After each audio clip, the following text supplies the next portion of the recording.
Ladies and gentlemen and ladies, game 21 on November 21. Minnesota Wild come into Edmonton to take on them Whalers. The Wild are riding high, as they should be. Excusez-moi, s'il vous plaît. With a 12-3-3 record. Well, the Oilers have a 10-8-2 record. Not too shabby for the Minnesota Wild. Not too good, not too bad for the Edmonton Oilers. With a win tonight, the Oilers will be tied for first in the Pacific, tied for fourth in the West. So what needs to be said that hasn't been said or done before? Well, Oilers against the Minnesota Wild in recent history have not been good. They've been bad. Minnesota, I think, dominates the overall record, but in two of the last 3 home games the Oilers have had for Minnesota, the Oilers have won them, albeit in overtime. A win is a win is a win. Ooh, what a great stat, Lubo. What a great stat. Just backs up what I just said. Minnesota is not a team to be trifling with. And with the Oilers missing Darnell Nurse, Hyman, and Arvidsson, it'll be an interesting game to catch. Also, Kasperi Kapanen draws in on the second line with RNH and Jeff Skinner. McDavid, Draisaitl, and Podkolzin are going to be your top line. Chris Knobloch sticking to that. Let's get you up to date here. Also, there is an injury for the Minnesota Wild as Zuccarello took a puck to the groin area and apparently has a busted testicle. Never joke about that, kids. Wallet, keys, testicles, and all that, kind of need those. First line is McDavid, Draisaitl, Podkolzin. Second line is Hopkins, Skinner, and Kasperi Kapanen. Third line, Janmark, Henrique, and Brown. Fourth line is Perry, Ryan, and throw McDavid, Draisaitl in there as you will. Also on the injury front for the league, Ovi will be out 4 to 6 weeks with a broken fibia. It's sounding more like it'll be on the 6th weekend. So he's going to miss a chunk of time. Hey, Jay, how's it going? Oilers are in the market for a defenseman. Apparently, a defenseman the Oilers played last road trip is on the eyes of the Edmonton Oilers. Mike Matheson. Also from Columbus, Ivan Provorov is on their list of potential pickups. And, of course, there's still Peaky, who I think the Oilers should have got last season at the trade deadline, but I digress. Puck drop is still a good 15 minutes away, according to some people. So sit back and enjoy. Your starting goalies tonight will be Marc-Andre Fleury for the Minnesota Wild and Stuart Skinner for the Edmonton Oilers. Oosh.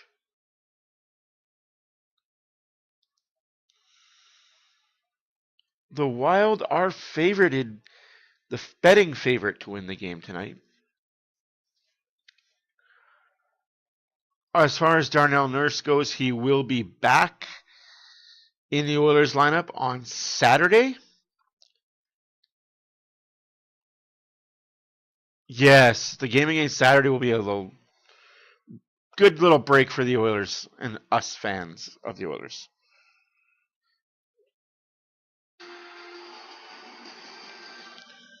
Do do do do do do do do do do do do do. Glad to be back in oil country after a 3-game swing through the eastern part of Canada. It is Rogers Place where Edmonton is getting set to take on the Minnesota Wild, which should be a fantastic matchup. Hi, everybody. Welcome to Rogers Oilers Hockey Sports Event to Quinn State.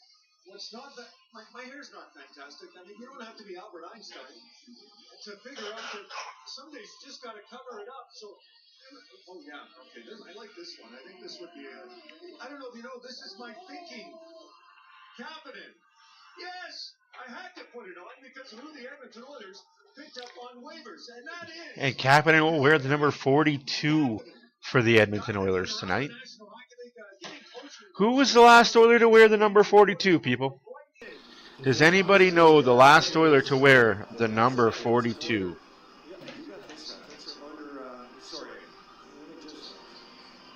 Oh yeah, that's my injury cap. I don't like wearing this one. It makes me sad. Darn nervous, but some good news because he's back skating. We'll have more on that tonight. He's still dated. Victor Arvidsson was supposed to miss just one game. Now he's on the injured reserve. But how about Zach Hyman in game 600? Something happened, and as a result, the Oilers do not have their 54-goal score from last year for the next 4 to 7 days. What else can I? Well, let's talk about. Yeah, sorry, I'm just going to put this one back here.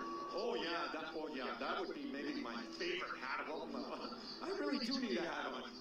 A couple of guys that are captivating with the talents that the only two number 97s in the National Hockey League. Connor McDavid, he's not hurt anymore. He's awesome, right?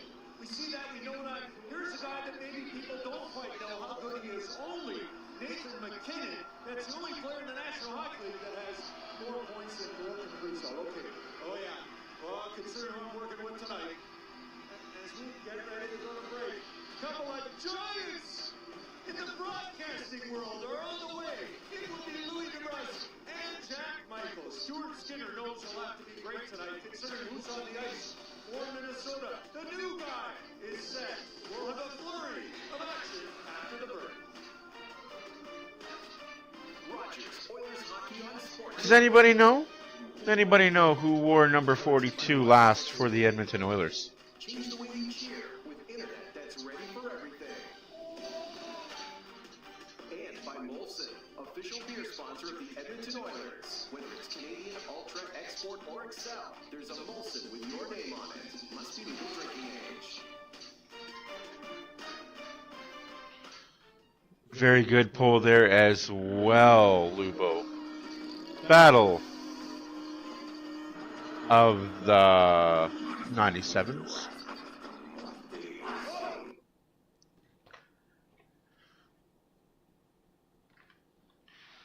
There were 9 players in total to wear the number 42 for the Edmonton Oilers. The first player to wear number 42 was Joseph Baranek, 1992-93. Doug Waite wore 42 in 1993 before he switched over to 39. Another Oiler that wore the number 42 more recently, Brandon Perlini, wore it in 2022. Anton Slepyshev wore it for 1 year in 16-17. Jan Stastny wore it in 2006. Jeez. Pretty interesting facts for you factoid peoples. And let's get underway with some O Canada.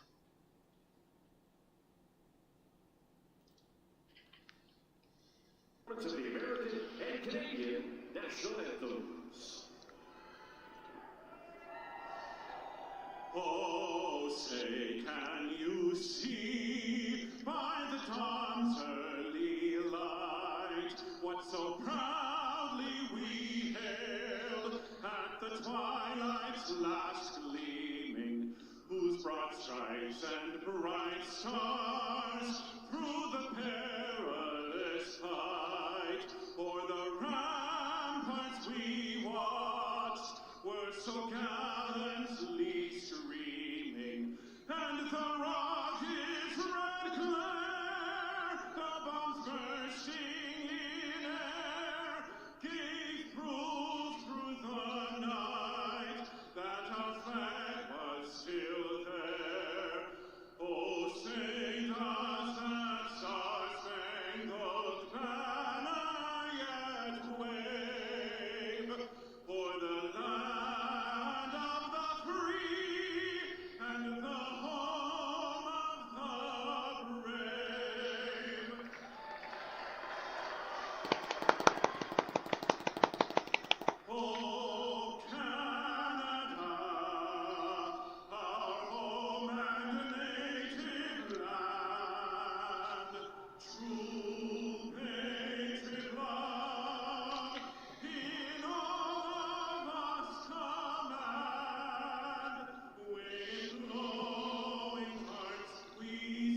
Nice. Home in Rocky Mountain House. That's good. Good to hear you're home.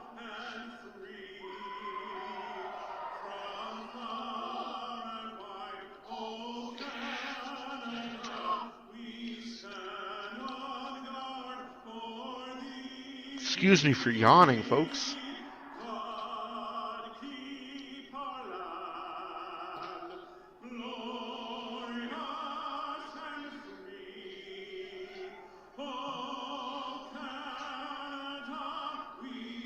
Wait, was that Brown?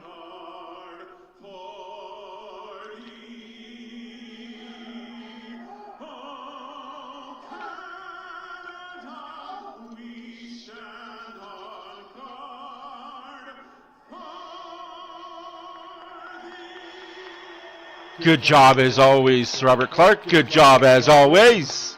Let's get the puck drop started.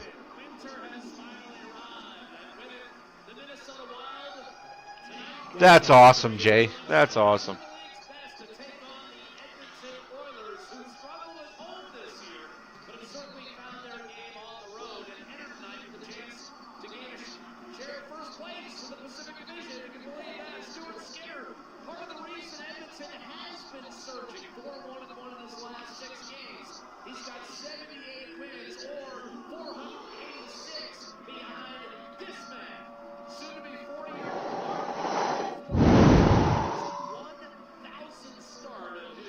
Three 0-1 this year for Marc-Andre Fleury.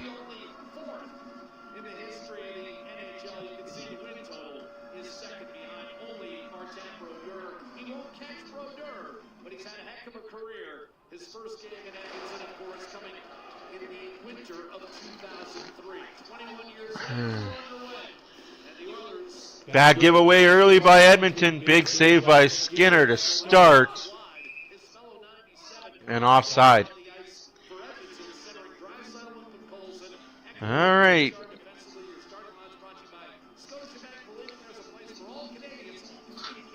Well, don't choke on your finger.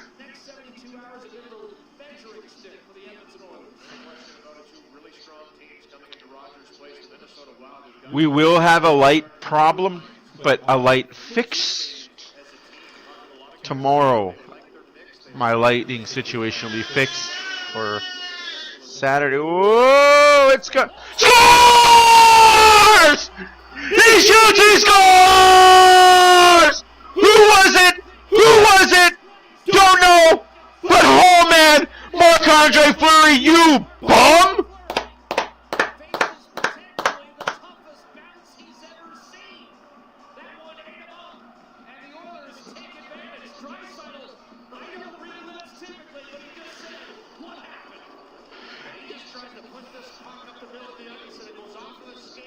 Draisaitl gets the goal from center ice. Woo!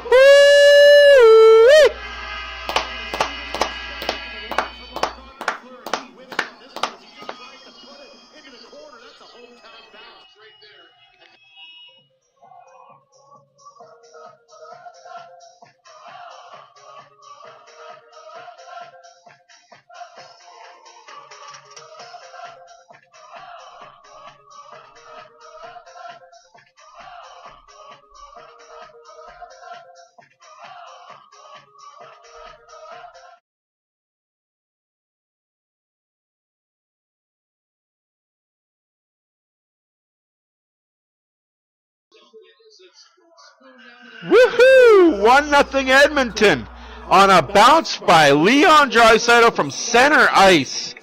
You don't see that every day go in on Marc-Andre Fleury, but I'm glad today was the day. It went off a player's kneecap and just a bad bounce. We'll take a bad bounce to get this play started. Like, whew, what a... Oh, between the wickets! Close your legs there, big boy. They don't hang that low. 1-0 Edmonton early in the first period. Sometimes you gotta be lucky to be good and good to be lucky, as they say.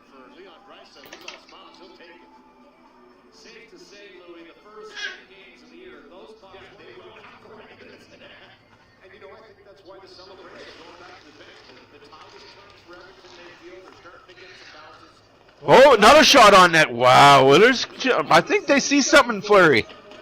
They see a little bit of something in Marc-Andre Fleury that's not good for the Minnesota Wild, if you're asking me properly.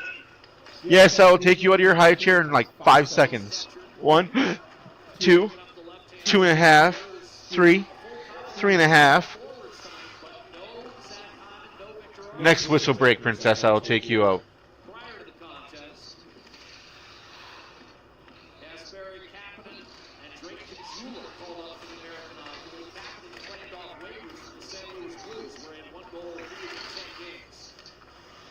Unassisted goal by Draisaitl makes it 1-0 Edmonton. And just like that, 1-1. Can't have it. Can't have it.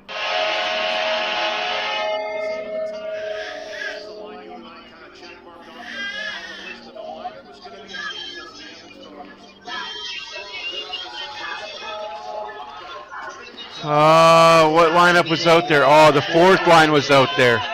Darn it.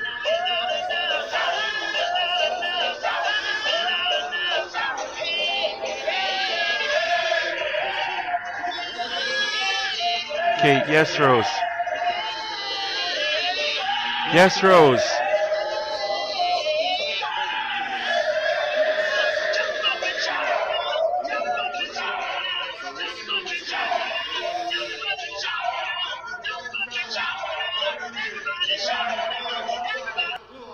Offside! We have an offside challenge by the coach. Oh, I hate that All right, we're going to have an offside challenge. I'll be right back. I got to get my daughter from screaming at me.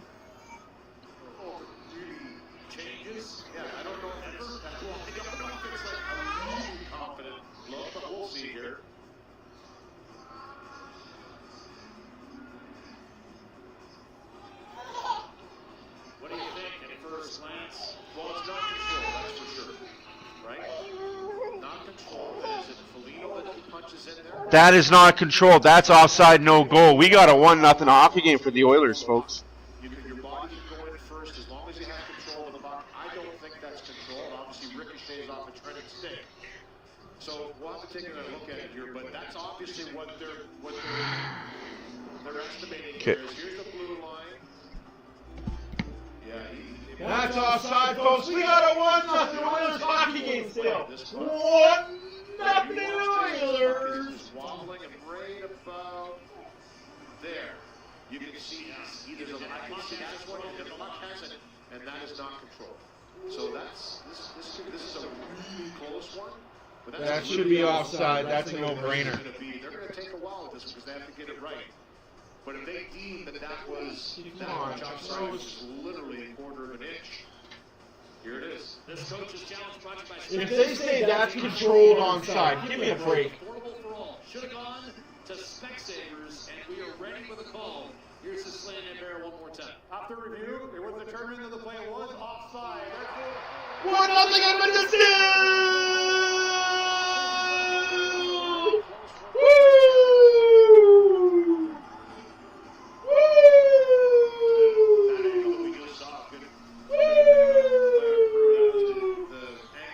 Oilers got lucky. Wake the puck up, Edmonton. Wake the puck up. Can't have that standing around bull crapness. Nay. No. Bad. Ref, you suck.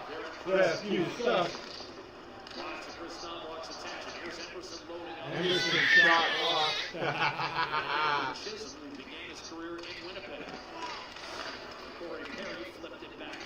Oh, hey, Northern, how's it going? Yes. Hi.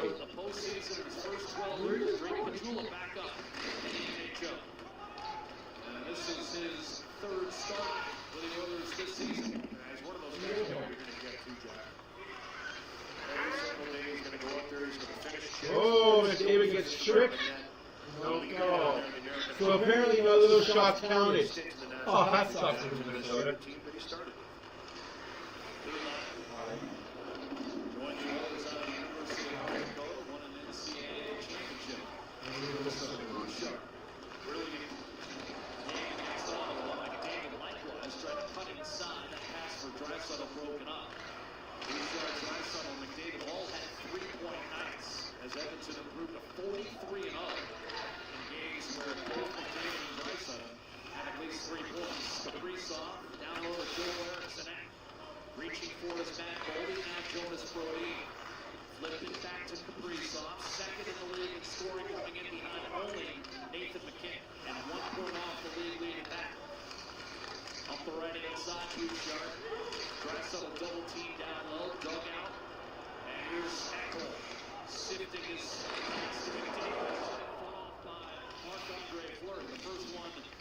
that he's faced from a traditional standpoint. One-timer at home and another save by Fleury. He's able to control the rebound before Kapanen can slide in there. Of course, Kasperi Kapanen, a one-time 20-goal scorer for the Toronto Maple Leafs. They're hoping you can find that scoring touch here. Another opportunity with the Oilers. This is a real sneaky wrister by Connor McDavid. Like this shot, not uses the screen of Brodin, but because he gets it away, it kind of changes the angle a bit. That goes off the arm, upper part of the glove of Fleury. Has done an easy save as he quickly gets it. Face off, targeting against Nugent Hopkins, but drafted excellent by 14 minutes. And he fired into a crowd. Sorry, 16 minutes left to go in the first period. Shots are 3-0 Edmonton. Score is 1-0 Edmonton. Who scored off a shot that wasn't a shot. On the Calder choice. Played up the right-hand side to Harvey. Stuart Skinner directs a pass to Ryan Nugent-Hopkins. Both teams 4-1-1 in their last 6 games coming in. Edmonton beating the Vegas loss tonight in Ottawa. Coupled with a victory this evening to potentially gain a share of first place in the Pacific. Nugent-Hopkins will move it to Yanmark. Last we knew, Vegas up 2-0 early third on Ottawa. Here's Yanmark. Yanmark shot just a bit wide, unfortunately. Get to that spot, deflected wide, but a good opportunity created with that movement in Yanmark. Johansson sends it into the As you heard, if the Vegas Golden Knights lost to Ottawa and the Oilers win this game, the Oilers have first place in the Pacific. Unfortunately, Vegas has a big lead on Ottawa right now, late in the third period, and the Oilers game just started. So hey, we'll still have second, and that'll be icing against the Minnesota Wild. Tonight, the Oilers are going to be first place or second place in the Pacific. Injury lawyers, the heavy hitters in injury law. Sit. No, don't throw your head back. First game played in the National Hockey League, so a veteran player that comes in looking for another opportunity. Yeah, I know you can't hear me. I'm sorry. For him, he's played with some I'm trying to keep the child from going after courts. and in St. Louis, so they felt he could jump right in and made a nice play out of the zone to Ryan Nugent-Hopkins on that last outlet. It's the only bad thing about having kids. Nobody to watch them. Right now, the right side, a little diminished. He jumps right in there in the second line. Draisaitl maintains. Draisaitl shot saved. Field that one cleanly. 14-21 to play in the Here, I'll just have to hold this like this so you guys can hear me. And she's just going to have to deal with it.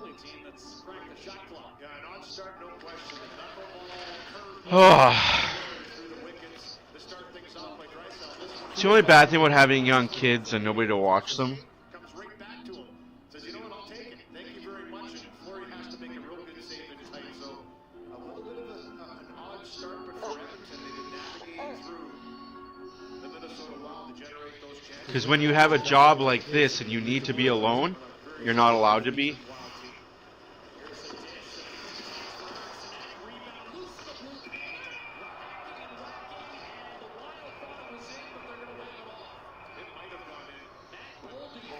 You guys are a bunch of idiots, Wild. Like, you didn't score, the whistle blew, no goal. Like, unfortunately, guys, I am one-armed right now.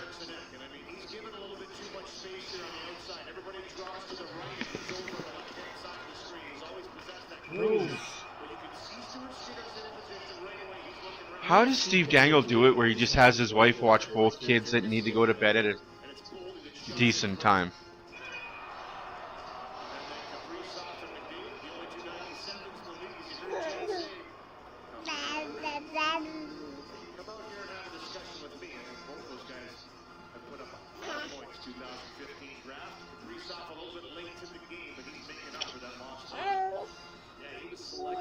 Can you hear me now?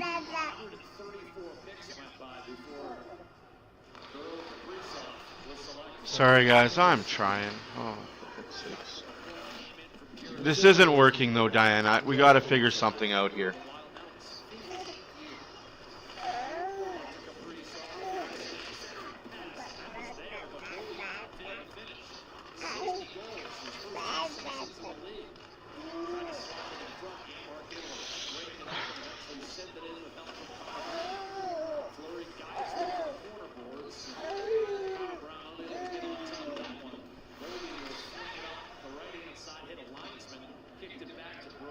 Wow.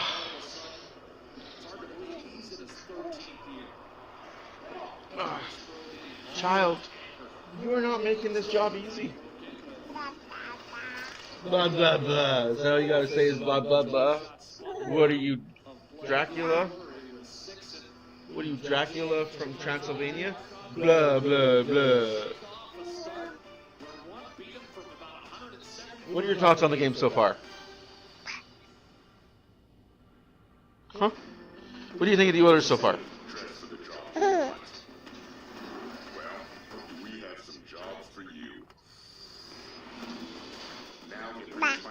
Bah.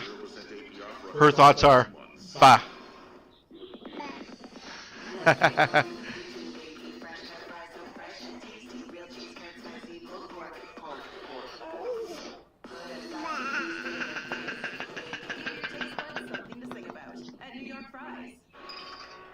Bah. She says baba.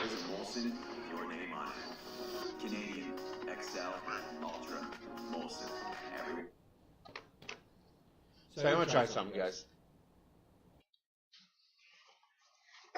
Can you all hear me now? Maybe it's just this mic is just need to be plugged in a little bit so you guys can hear me better. Oh, don't cough. Don't cough.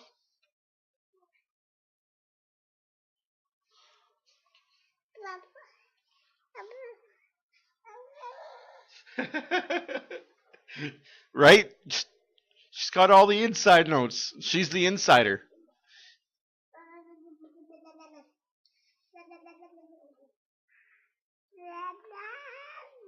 Blah, blah.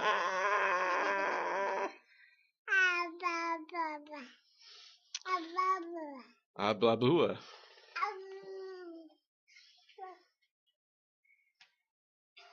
their last 6, Louis, we did not expect the kind of start we got with a puck rolling. Blah, blah, she says. Minnesota hasn't quite really shrugged it off. That was a better shift. The last one we just The challenge is on, Matt. By the way, guys, I will be wearing a red Santa hat on Saturday, November 23rd. Oilers, Rangers, hockey night in Canada. The hat will be on Saturday. Snow, let it snow, let it snow, let it snow. We like snow.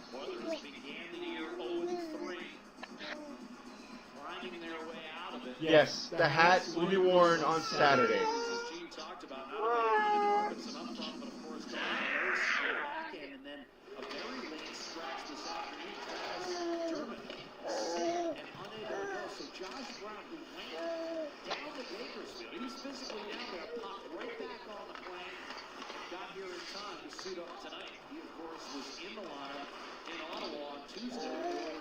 So what is that about Josh Brown being back in the lineup tonight? I missed that.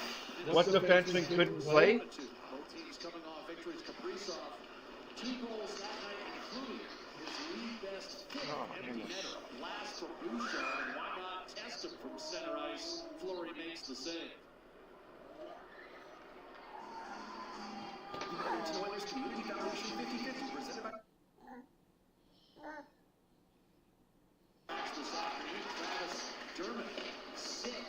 Travis Dermott got sick. Okay.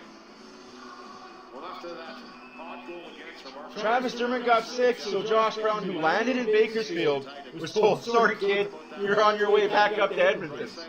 See you in a little bit. punched his way through and was able to find that puck again, but that's a veteran goaltender over 1,000 games that, you know what's going to happen. Yeah, you guys don't get very much snow there in Lower Mainland. I guess if you're going to start 1,000 games, there is going to be You get a lot of rain. I don't remember that one though. We got 12 minutes left to go in the first period. 1-0 Edmonton. Shots are 7-2. In case you're late, Draisaitl gets an unassisted goal from center ice. Minnesota Wild scores a goal, but it is deemed offside. Marcus Johansson on the rush, and that's deflected harmlessly out of play by Emerson. It's cool to see him too. There's, you know, for his last travels through the National Hockey League for Marc-Andre Fleury, and for for Stuart Skinner. He gets to go up against one of the best goaltenders ever played and one of the good guys in the game. You know, it's nice that he gets to go and play in some of these buildings. You saw the nice tribute in Pittsburgh when he played in there, obviously, where he had so much success winning 3 Stanley Cups. I asked him about his history in Edmonton this morning. He said, look, I'm just excited to play. Rain, and more rain. Yeah, that's about it. Think about it. He hasn't played since November 7th, and Gustafson's been great going in there and just, you know, holding the net for the Minnesota Wild as well. Vancouver indeed.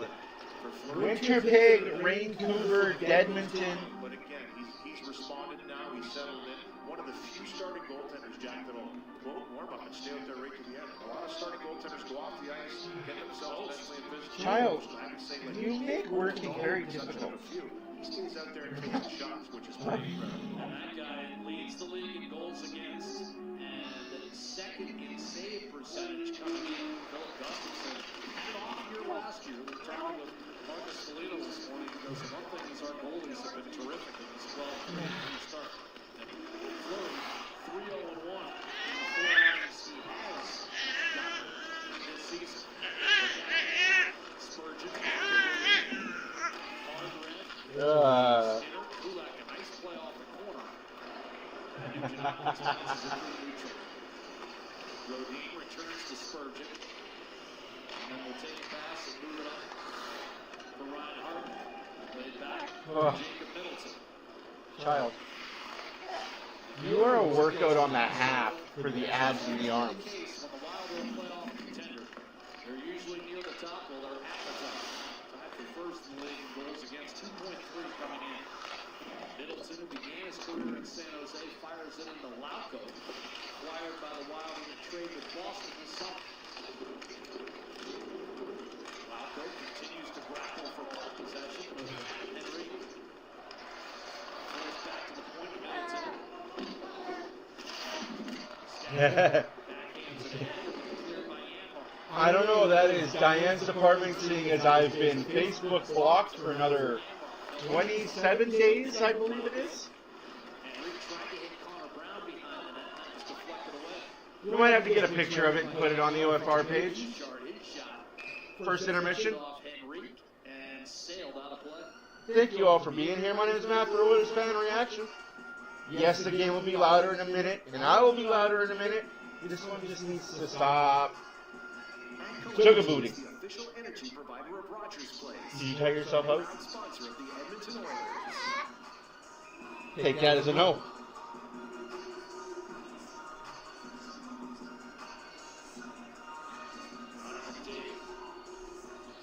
Tense and ready to roll.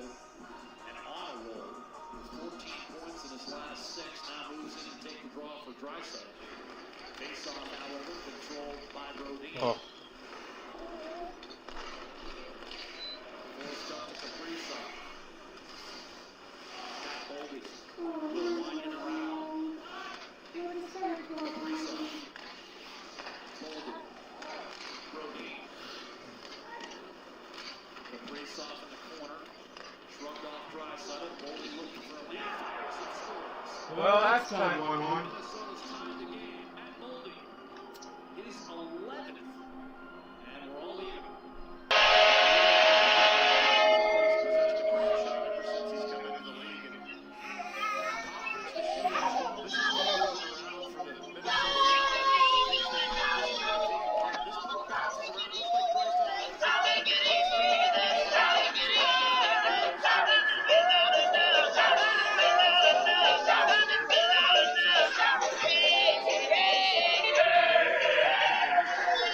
Come on, Bouchard.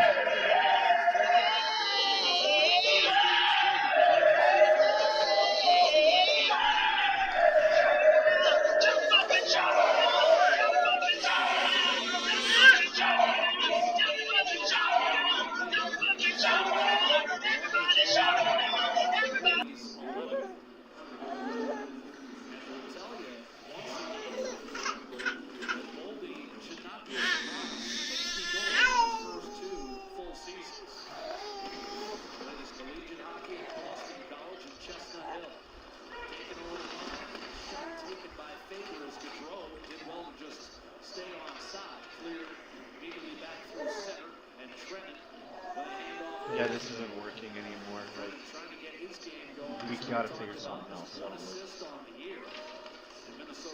See, I have lights. They aren't battery operated. Yeah, we gotta figure something out. She doesn't settle at all.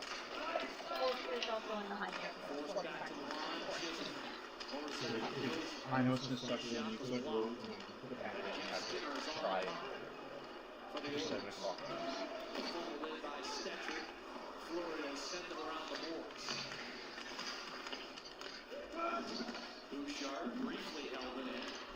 Ay, ay, ay.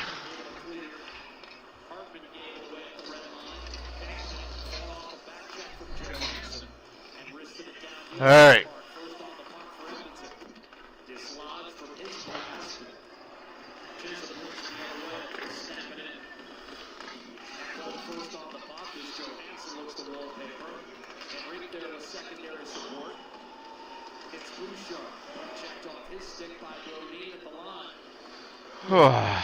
Well, apparently Minnesota is favored to beat the Oilers now because the game is tied at 1.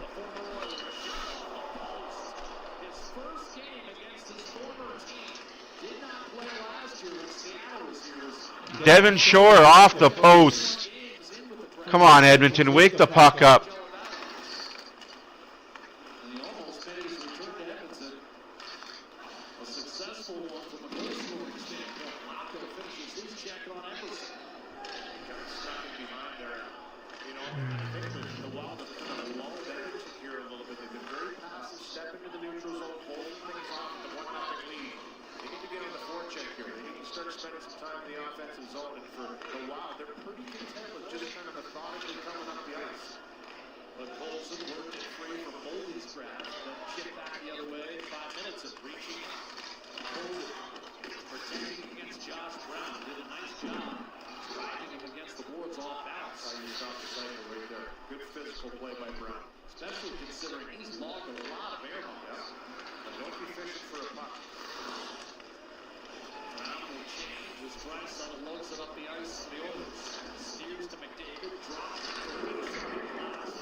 .6:45 left to go in the first period. 1-1 is the score.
Oh my stars, why would you do such a stupid thing? I need to fix this situation. They say dress for the job you want. Well, do we have some Well, folks, not a good thing that the Oilers in Minnesota are tied 1-1. Could be worse. The Oilers could be down 2-1, right? Always got to look at it as the half is glass full. Kaprizov scores for Minnesota because, of course, he does. The Oilers are getting sucked in playing the Minnesota Wild game. No, they changed it to Boldy. My bad.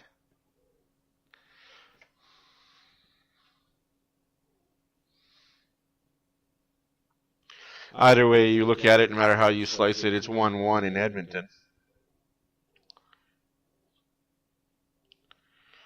Hope you guys are enjoying your evening. It is a Thursday evening. It's a chilly one here in Edmonton. About time we start getting cold weather and start seeing the white stuff fall. As I am a big proponent of snow and what it does for the Oilers and what it does for me. It means I can go skating outdoors.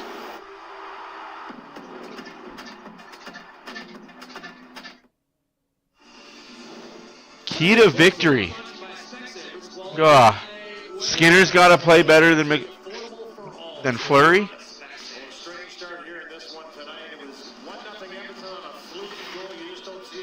And the Oilers just got to score one more goal than Minnesota.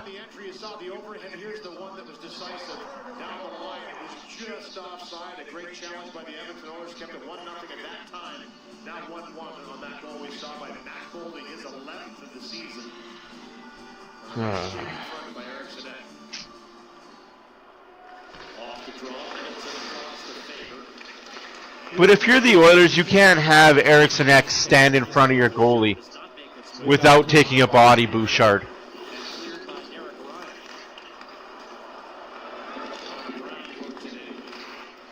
But we've said that before.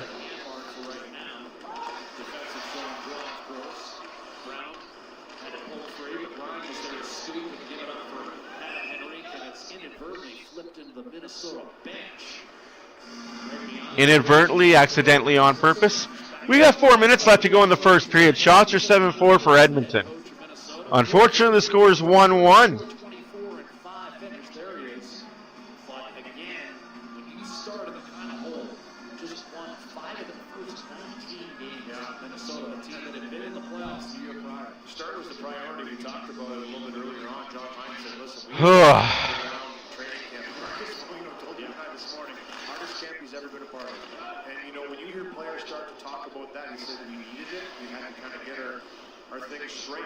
But obviously it worked. They came out of the gates.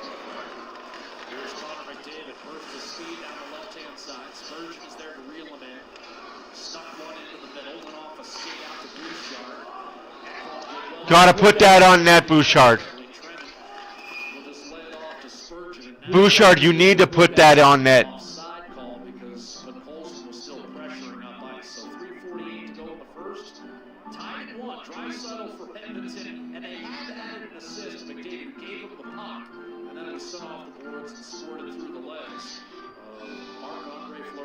Okay, so McDavid got an assist on the Draisaitl goal. Interessante on that.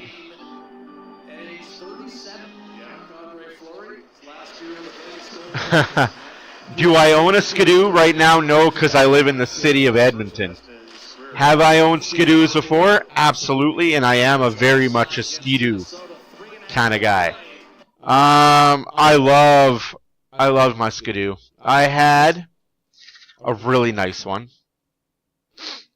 I miss sledding. I miss being outdoors in the woods and just going on the trails and seeing how fast I can go.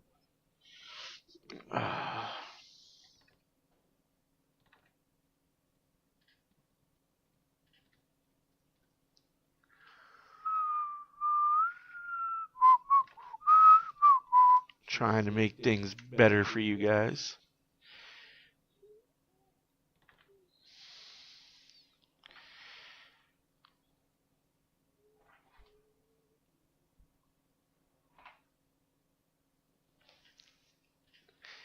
I'm a Skidoo. But what I had wasn't a Ski-Doo. I didn't have the name Ski-Doo. I had a Yamaha.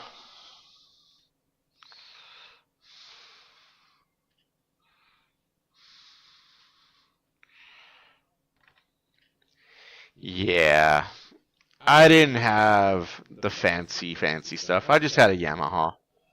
Yamaha.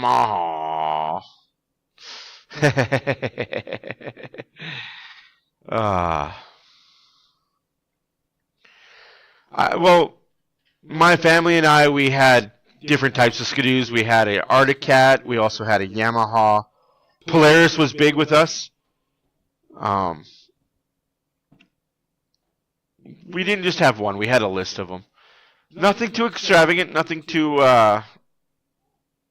obscene. Then I moved into the city. 20 years ago was actually a teammate of Marc-Andre's when they were playing for Cape Breton. So here they were this Where's the pole? Shush it. a new friend and see an old friend as they spend some time with him after the morning skate as Fleury continues to make his mark. Man, I wish I looked that good a week from 40.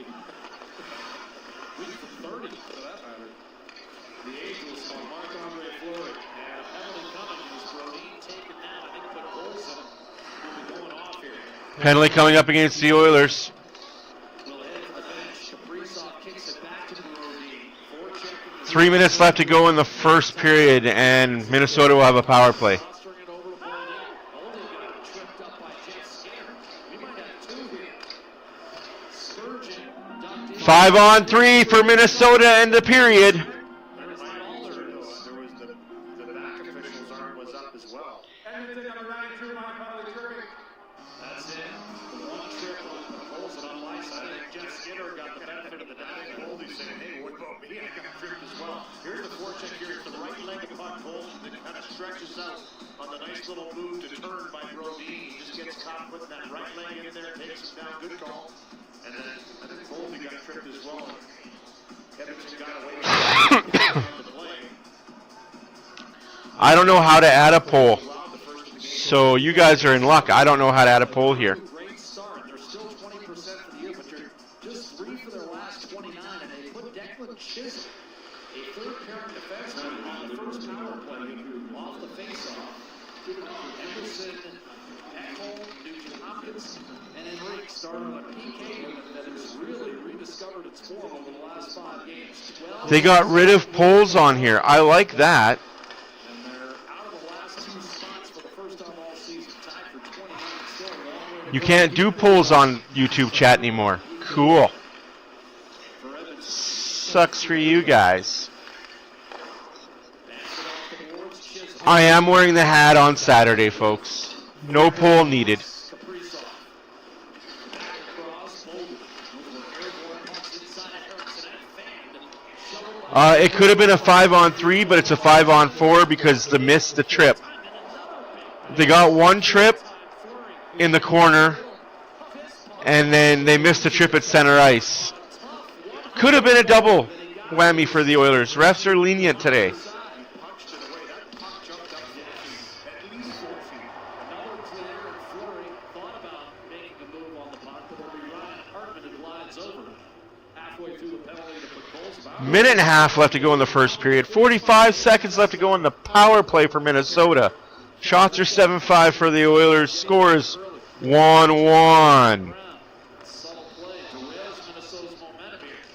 Shoveled in by They have 11 straight kills, about to be 12 unless I just jinxed it. Rossi. Faber gives it up. Rossi steps in, swung it back. Faber dishes over the Spurgeon. A rim shot. Big save by Skinner. Last second. Browns will take penalties down to Baker's. One of the reasons the Oilers wanted to get captain on the team.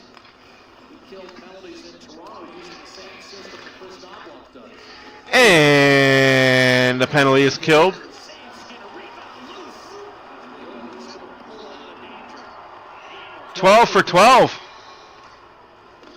Eventually fumbled in by Olsen. Recovered by Fleury. Final minute, first period. And despite 45 seconds left to go in the period. Shots are 7-6.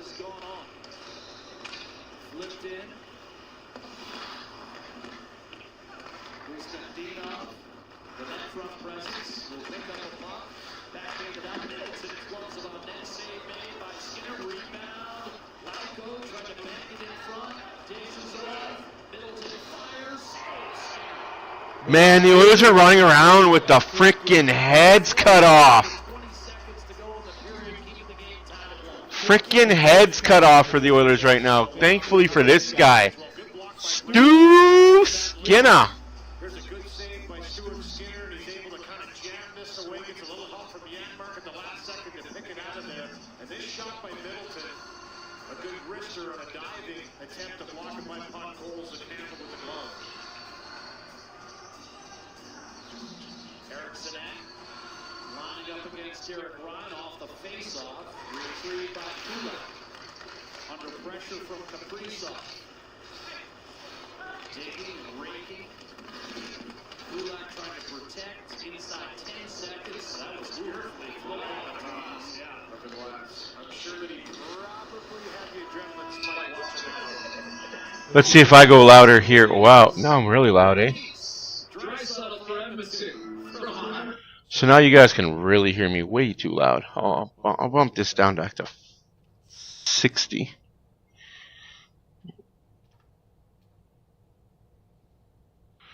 We'll bump that down to 60 so you guys can hear me pretty good here. We'll bump that up to 80 so you guys can hear. So you guys can hear that, hear me, we're good, we're good. How's about them Cowboys? Dun dun dun dun dun.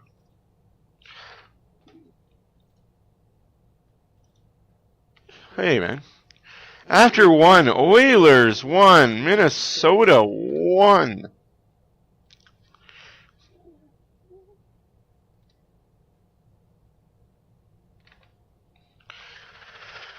Let's talk about the intermission, folks.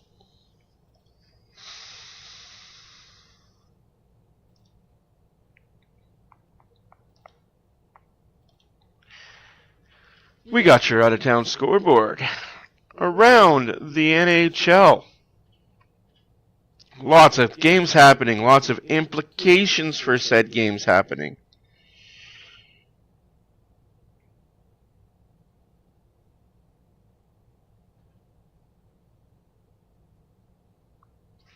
Oh. Blues 2, Sharks 1 after 2. With halfway through the second period, Chicago 2, Panthers 1. In the first intermission, the Flames have 1, the Rangers have nothing. Final score, Bruins 1, Utah nothing, shutout City. Make it a final in Ottawa, Golden Knights 3, Senators 2. Detroit 2, Islanders win, make that a final. Devils 4, Hurricanes 2, final. Colorado 2, Capitals 1. Ovechkin-less Capitals. And in Columbus, don't call it a shootout at the OK Corral. Columbus 7, Lightning 6 in overtime. Here in Edmonton after 1, the score is 1-1. The shots are 9-7 for the Minnesota Wild. 0 for 1 the power play for Minnesota. Oilers have no power play yet. Hits are 11-5 for Minnesota. Block shots are 9-8 for Minnesota. Giveaways 6-3 for Minnesota. Takeaways 1-0 for Minnesota. So the giveaway takeaway department, 7-3 Minnesota on the giveaway takeaway. Oilers gotta be better. Plain and effing simple. Oilers gotta be better if they want to win this game. And hey, Hoosie, I'll be back. I'm gonna get myself something to do. You guys enjoy the Zambonis.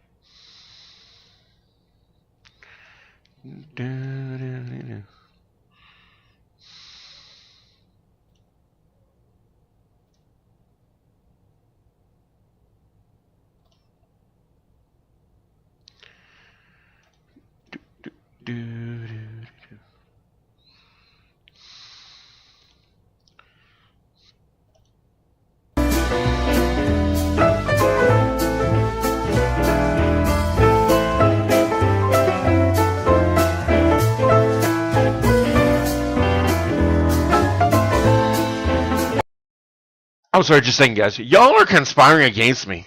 Y'all are out to get me. Y'all are out to get me with...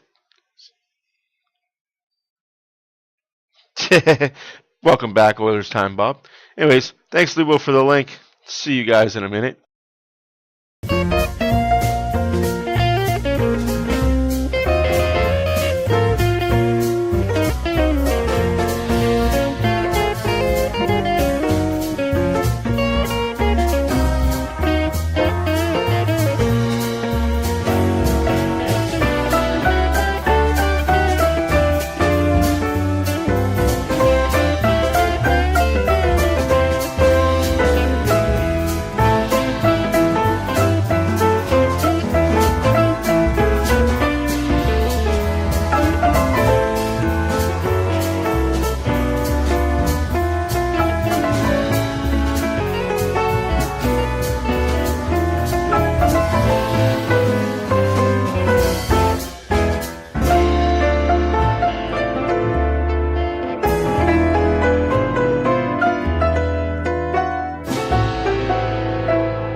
a bunch of wild animals wanting me to wear a hat.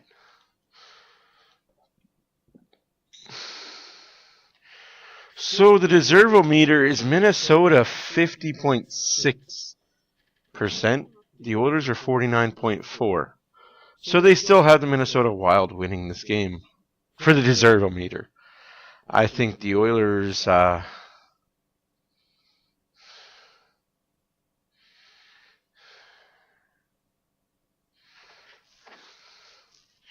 Oh, I know the poll is up. It's okay. I've resigned to the fact that y'all want to see a hat on my head, a Santa hat on my head. I gotta be okay with it.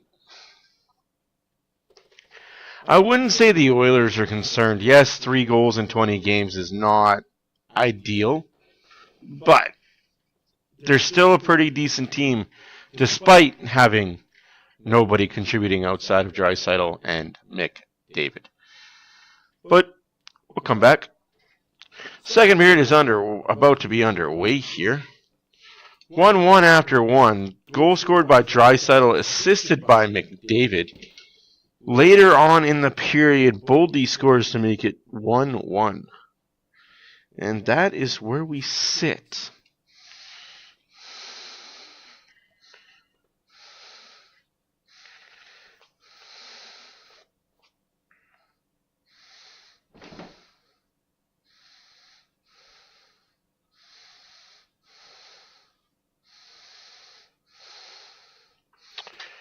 Do, do, do, do, do. Life is life.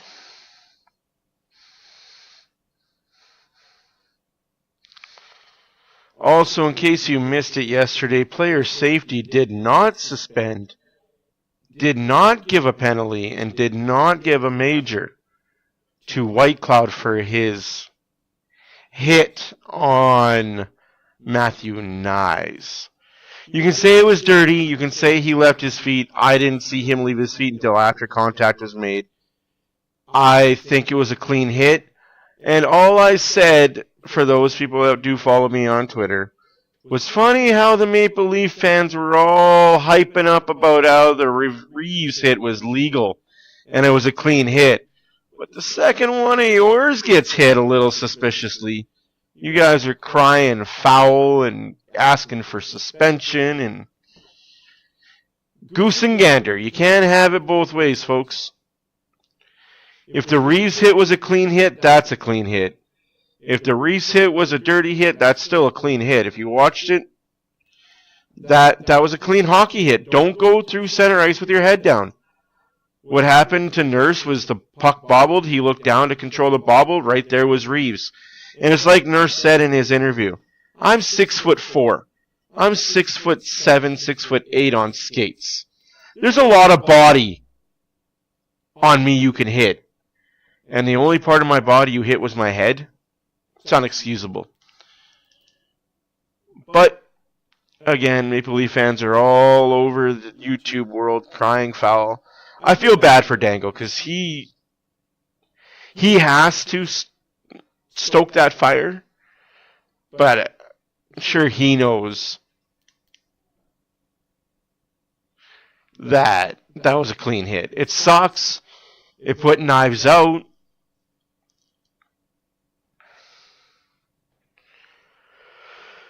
But they did us a favor last night, beating the Vegas Golden Knights 3-0.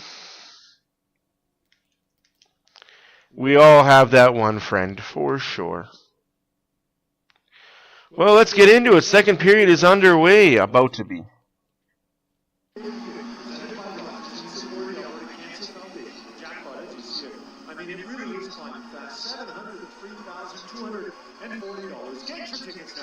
Get your tickets.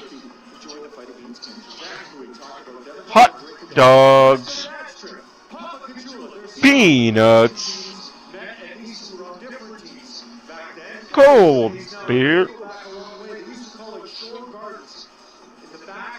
Devon Shore's home. That's 7 years straight as they enjoyed each other's company on the ice. And also, when they played lacrosse from the ages of 8 to 15, and now here they are against each other again, back in the NHL. Nice for them to lacrosse pass once again. And again, Devon Shore began his career in Dallas. In fact, his career high, 13 goals, 33 points, came his rookie campaign in 2017. It was also the year Drake McJewell broke in with Edmonton, was on the Oilers club that went to Game 7 in the second round against Anaheim before losing 3-1. Late goal by Nick Ritchie, third period. Here's that goal to McDavid as we're underway in the second. That moving his team from sold-out Rogers Place on a wintry night. Edmonton first of 2 this week at home, Saturday night, Hockey Night in Canada. The Rangers an 8 o'clock face-off. Moving on, I'll have that one for you as well. Ekholm defended by Eriksson. Middleton trapped in the corner. Faber to Usher up the right-hand side. Man, Podkolzin is dog on bone when it comes to that puck retrieval. And he'll fire a pass to Eriksson. And now breaking in his goalie. He has the wild goalie. Not much of a shot. Draisaitl and forced a weak backhand. Draisaitl scored 27 seconds in on that roller from 134 feet.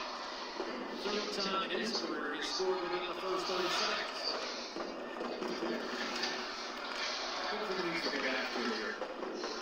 I just feel they're giving Minnesota a little bit too much time. They've kind of got lulled into trying to be a little bit too precise defensively, but you've got to pressure a little bit here. Right now, they're just not getting the pucks first. They're not working to get there. They had 5 hits in the first period. That tells me they're not forechecking.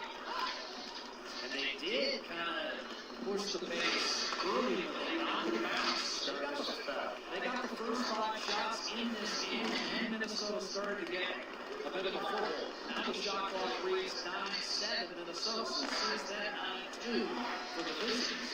Here's Fleury scaling again. That time behind the net. Hopkins wrestles the puck free to the point for Josh Brown across the center and drive. That was blocked. Kajula trying to put down the rebound. Looking for his first goal in 3 years at the NHL level. Played very well in Bakersfield. 5 goals, 9 points, and 11 games for the Condors. Josh Brown, league leader of penalty minutes in the AHL at the time of his recall. Off ice is Marco Rossi. He'll send it in for set. What a play there by the Minnesota Wild player, Fargo Rossi. They were able to get the puck, spend some time in the offensive zone. One block on the shot by Stetcher, but they had traffic in front. Would have been a danger to get through. Retrieved by Bogosian, his outlet. 3 minutes gone in the second period. Nothing happening for either team. This is Minnesota-style hockey. Just lull you to sleep. Definitely, I'm almost snoozing here. It has been Minnesota Wild hockey since they became a team in the NHL. Just lull you to sleep.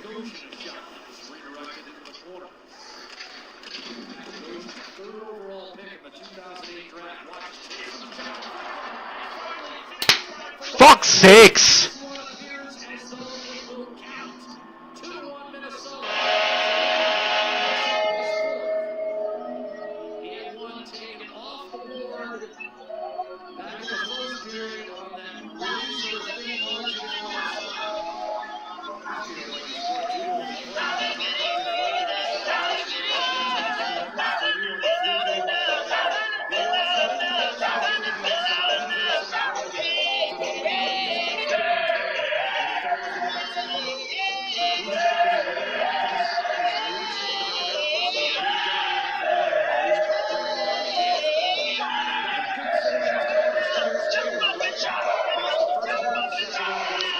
Oilers got to clean up the fucking rebounds.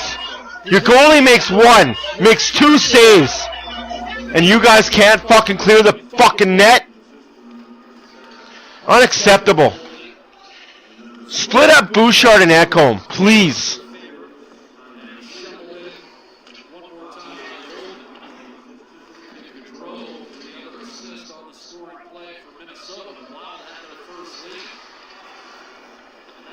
Nothing new big for Minnesota. They've led most games this year. In fact, tonight is only the 6th time in their 19 games in the first one. Here's Faber on the right. It's at Boldy. 3-on-1. What a save by Stu Skinner. I'd love to hear the fucking pungent say that it's Skinner's fault the team's losing right now. What a joke.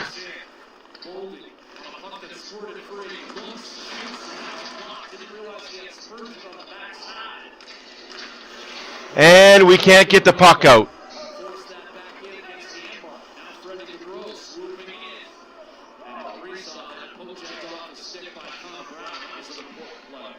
Shots are 11-8 for the Minnesota Wild. 2-1 Minnesota. 5 minutes gone in the second period. Oilers just not.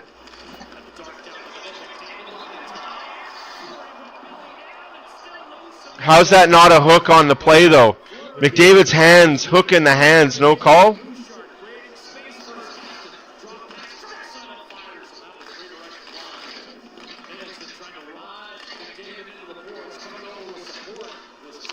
Aye, aye, aye.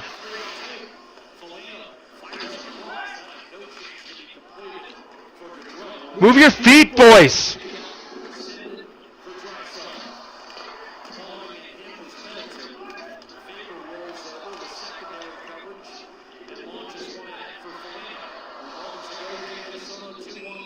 Offside Minnesota there.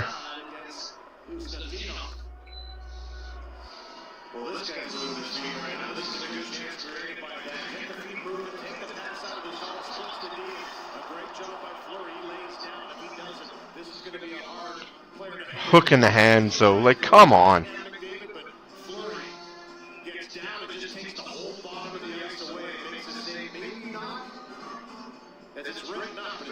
I agree, Kimo.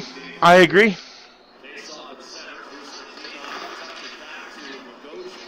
I would take better defense over good offense when it comes to Bouchard. Unfortunately, that's not Bouchard's game.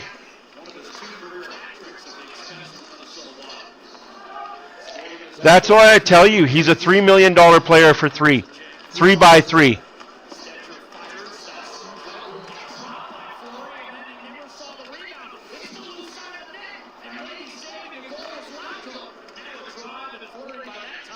I don't understand why Bouchard's agent told him he's worth 10. You're not worth 10, kid. Sorry, you're just not. You're not worth 10 million.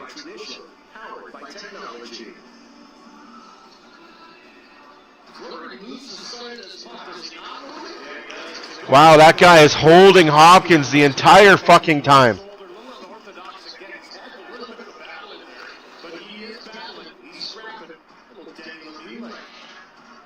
Hey, you want to play in the NHL, you want to play for the Oilers, 3x3 is the number. If not, you can rest next year.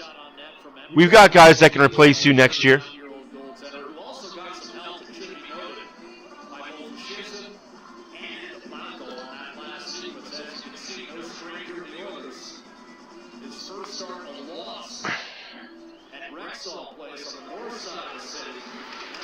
Yeah, I agree, Renegade. Good thing he's back on Saturday.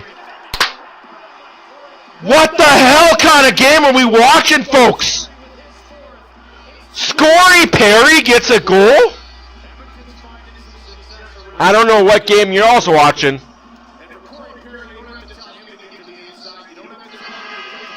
2-2?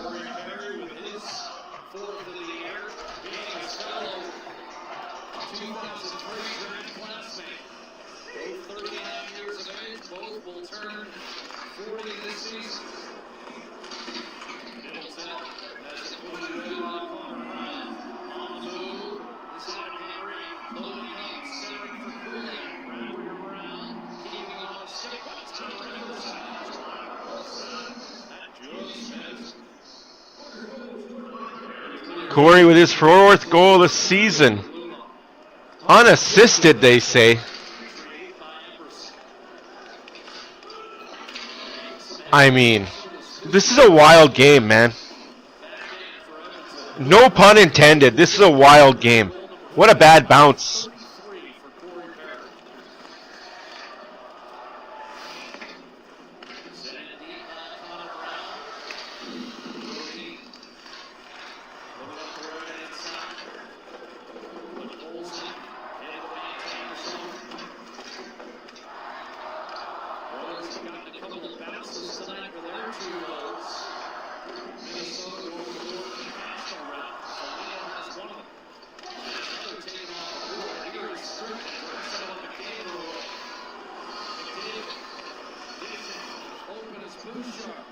Shoot that puck, Bouchard. Shoot that puck. That is why McDavid dished it to you in that spot. Shoot that puck.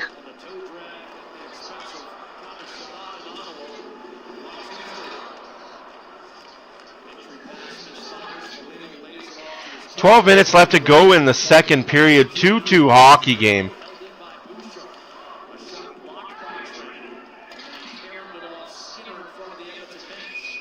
Offside, Edmonton. We'll take those offsides.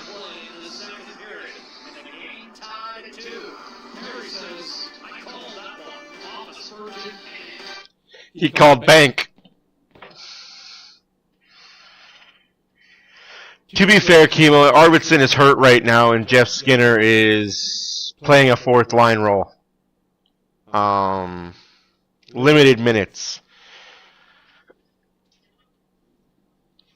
For those of you that aren't in the know, Chris Knobloch doesn't like Jeff Skinner. For whatever reason, coaches have their guys and coaches have their whipping boys, as we say. And Jeff Skinner is the Oilers' whipping boy for Knobloch.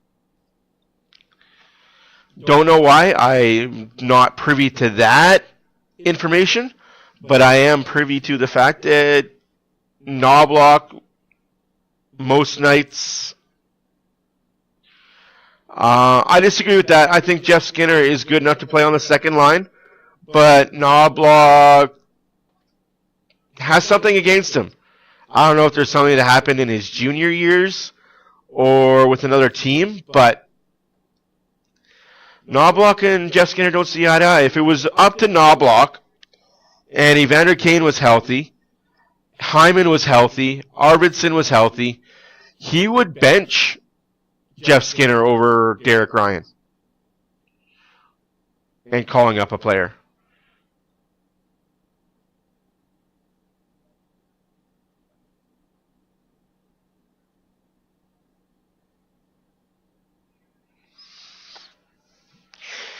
Yeah.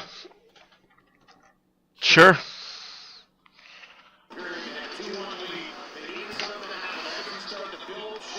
We'll probably see that change as Skinner starts getting bounces go his way. But you have to realize, too,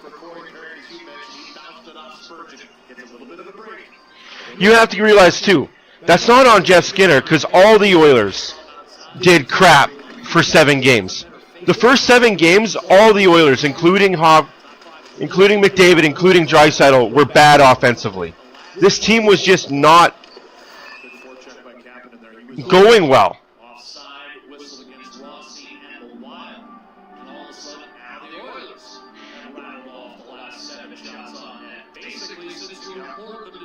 I have a lot of faith that Jeff Skinner is going to turn this season around, and we're going to be looking at a 15-20 goal scorer.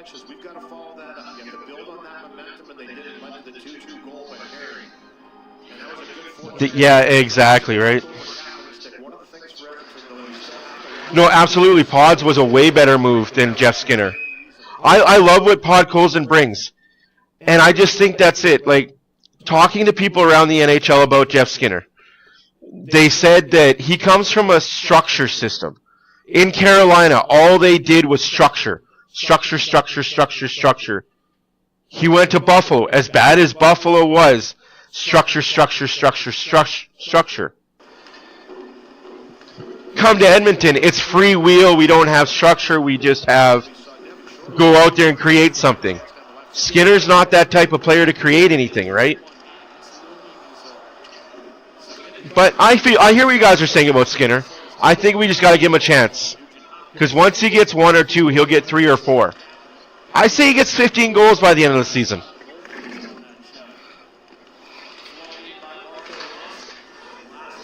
I think he gets 15. McDavid gets 100 points. Draisaitl gets his 100 points. Hyman, when he's back and healthy, will get 20 goals. Hawkins will get 50 points.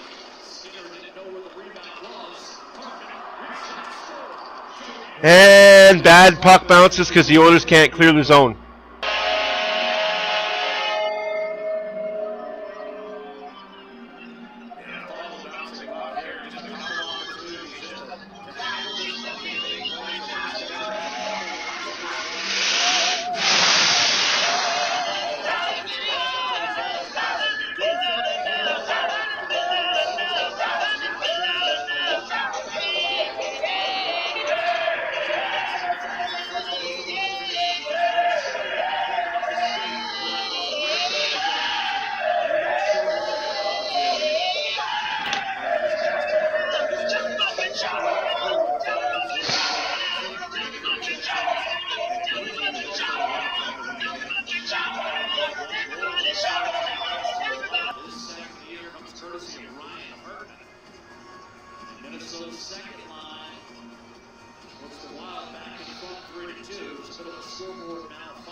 Hey, CRPS Warrior, how's it going? 3-2 Minnesota, 10:50 left to go in the second period. 14-11 the shots for the Oilers. Minnesota's 0 for 1 on the power play. Oilers have yet to get a power play.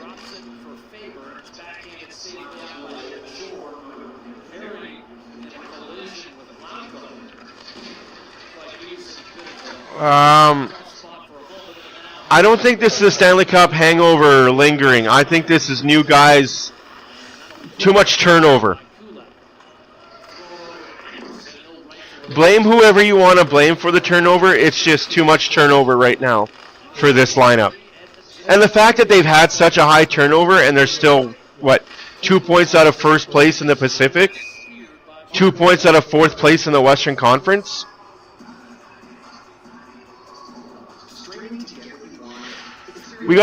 This is what we gotta put in perspective, guys. How many guys were here last year that aren't here now? Fogle, McLeod, Broberg, to an extent for playoffs, Holloway. I know I'm missing other key members as well. CC. We're missing a lot of guys that helped last year that aren't here this year that we had to fill roles for. And it's not just, I don't know, I'm not making excuses. I'm saying that it's real. What we're seeing is real. This team will figure it out. They'll be better. And the fact that they're still in the mix for top spot in the Pacific, top spots in the West with a bunch of turnover and unhealthy players right now. And I'll also throw Evander Kane in the mix of guy that was here last year that's not here this year. Due to injury, but still, big body we miss.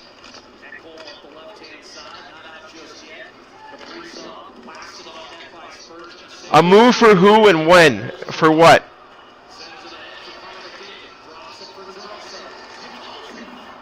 Podkolzin almost hits the top shelf on that.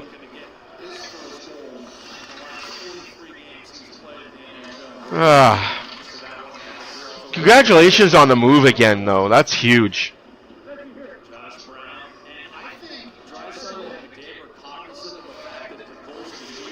I honestly think Fogle might be the biggest person we're going to miss. But I believe Arvidsson is better than Fogle. come playoff time, you're going to want Arvidsson instead of Fogle. That's the thing, guys. Oilers just got to make playoffs. I don't care if they finish 8th in the West, 7th in the West, 1st, 3rd, 4th. I don't care. Just make playoffs.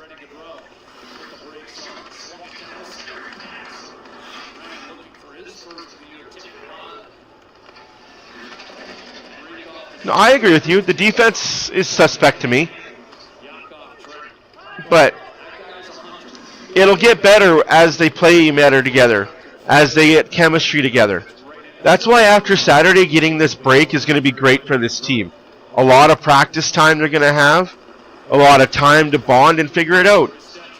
Guys, they've played 21 games in like 35, 40 days. That's a lot of hockey and not very much time. And the Oilers are hemmed in yet again. It's this second line that got hemmed in again. Not liking that.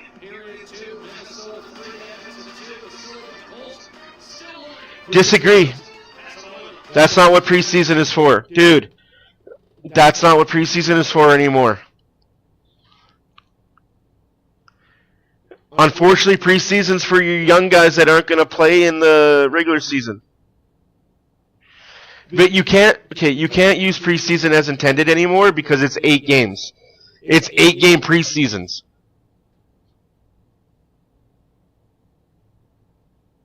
It's not like it used to be. It's 8 games. You want to see what your young guys,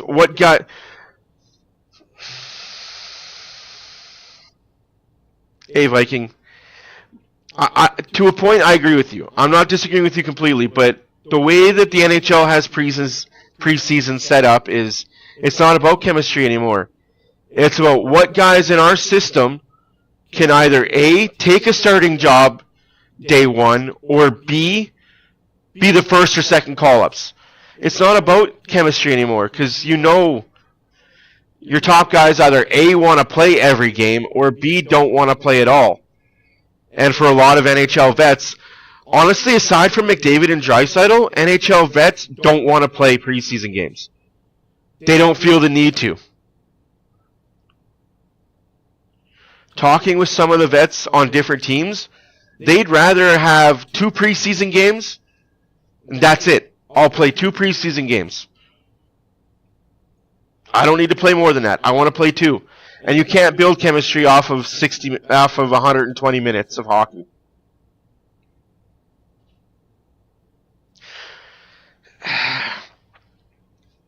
I think that 8 games is too much. I think preseason should be 4 games. You get your veterans in there.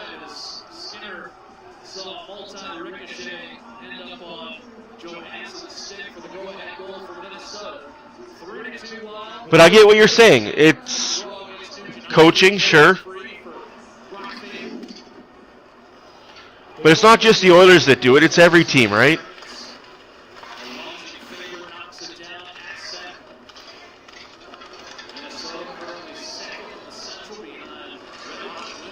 What's too much? 7.5 minutes left to go in the second period. 3-2 Minnesota. Big save there by Stu Skinner.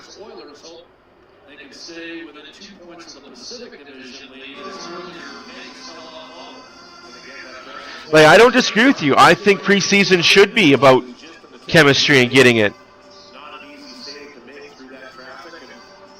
There was a time, yep. Unfortunately, that time is gone. Because players would rather... it just comes down to players would rather do individual training with their paid coaches than work on teams. Every player has a personalized coach that they are doing more with than they are with their team.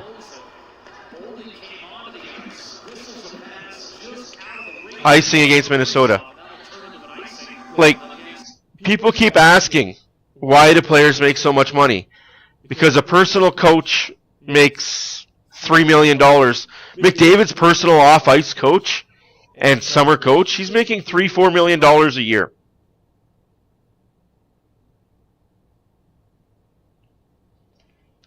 I agree with you. I totally agree with you.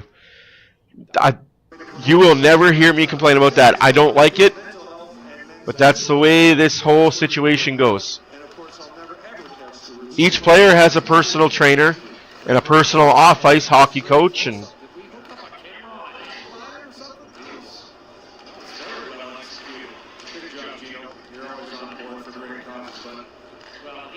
here comes Podkolzin. Unfortunately, he was 1-on-2.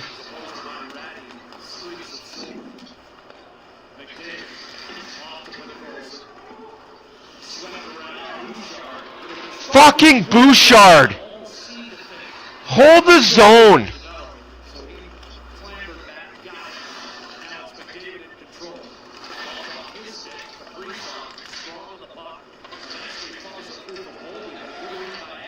That's offside, Edmonton.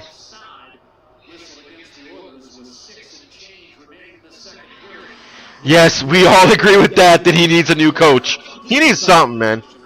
He needs to put in some work in the offseason to work on the defensive side. That we can all agree on.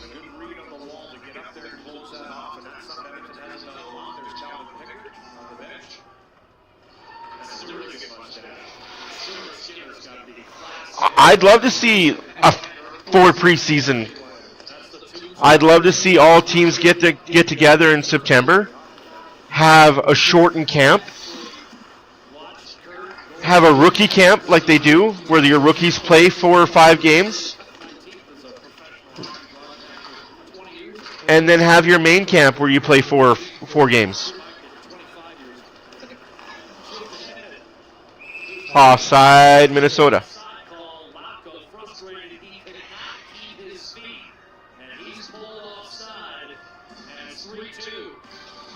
But I agree, man. I just don't understand the hatred for Jeff Skinner. He's been here a minute. Let him nurture. Let him be okay.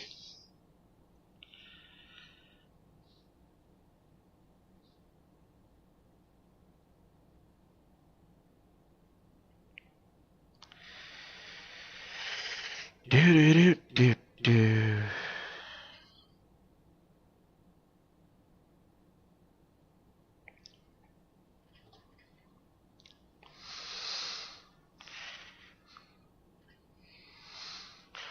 You know, like, that's the hope that these guys will figure it out, and when they do, like, that's the scary part, is when the Oilers start to figure out the offensive side, the defensive side will be better. Or they could figure out the defensive side, and the offensive side will just happen. You know what I mean? Like, one with the other. In case you guys are joining us late, Oilers scored the first goal of the game. Draisaitl from center ice, assisted by McDavid. Boldy makes it 1-1. Minnesota gets a power play in the first period. Nothing going. Oilers have killed 12 straight power plays. Second period starts. Minnesota goal by Foligno. Makes it 2-1 for Minnesota. Perry scores a goal off of the shin guard of a Minnesota defender. 2-2. Little while later, Johansson makes it 3-2 for Minnesota, and that is where we sit right now with 5.5 minutes left to go in the second period. Shots are 17-15 for the Minnesota Wild. 3-2 is your score.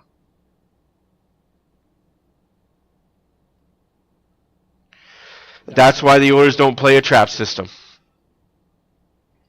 The contact you received from Ryan Reeves. Now, he did say that he's in order to apologize. I'm not sure he accepted the apology, discussed exactly what happened that evening, and also the fact that his kids were young, never too young. They never want to see dad.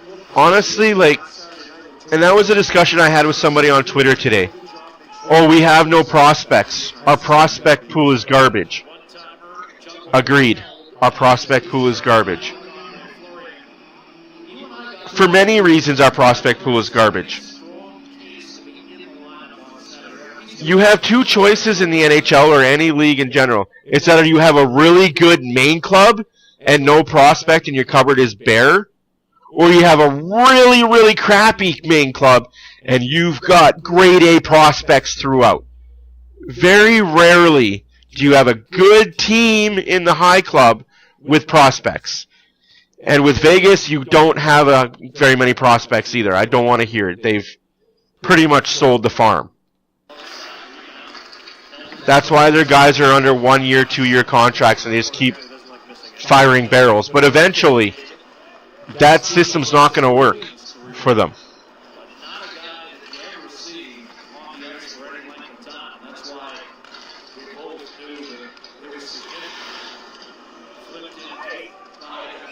If half our team would check, we would be much better.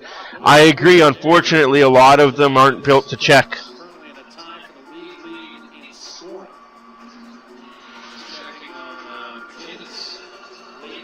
No, Dallas doesn't have both. Dallas is not a team that has both prospects and are good. Dallas has a team of good players that are aging out.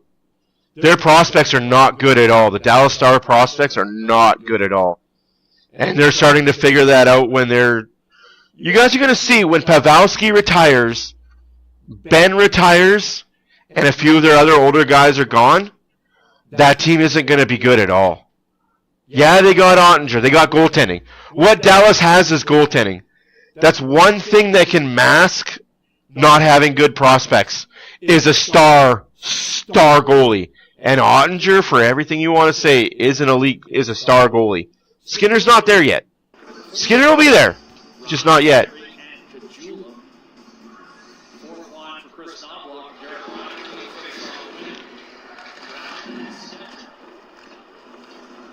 Just like Colorado, they don't have good prospects. Calgary's got great prospects, but not a good team. Winnipeg has a good team and no prospects. Kaprizov is hurt. Blow the whistle, ref. He wants to fight. Blow the whistle. Oh, come on. Come on, ref, you goon. There's a fight right there. Kajula with the knockdown victory. Oh, Kaprizov. Go to the locker room. You wanted to lay on the ice getting a call? Go to the locker room. No, sorry, bud. You laid on the ice looking for a penalty. Go to the locker room. You laid on the ice, looking for a call. Go. Get to the locker room, kid. Hey, Boldy, their big bad fighter, big bad goal scorer, just got taken off the game for 5 minutes. Kajula, bottom line guy, won't miss him too much. That's just a clean hit. Keep your head up. You're skating through the fucking neutral zone. That's a clean hit.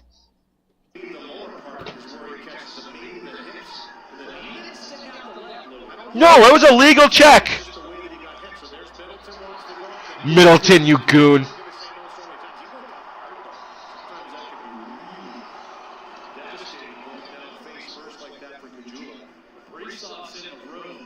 Good, as he should be.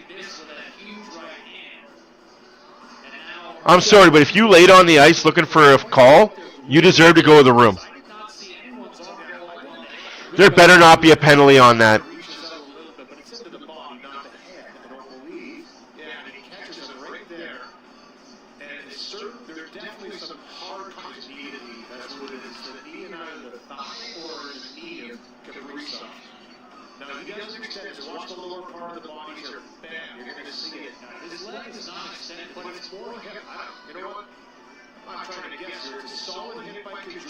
Solid legal hit by Kajula. Unfortunately, the result is not good, but it's a solid legal hit by Kajula.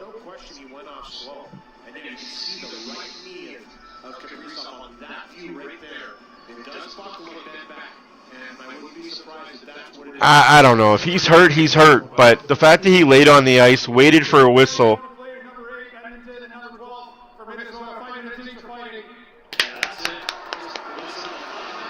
We are 6-0 in fighting. Let's go 7-0.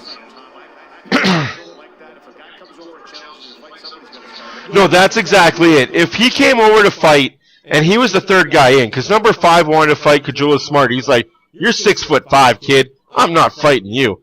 and then Boldy comes over to fight, that's 2 minutes extra for being the instigator in the fight. But I'll take the 5-on-5, no power play. Shots are 17-17, Minnesota 3, Edmonton 2, 4.5 minutes left to go in the period. And I agree with Nodbaugh.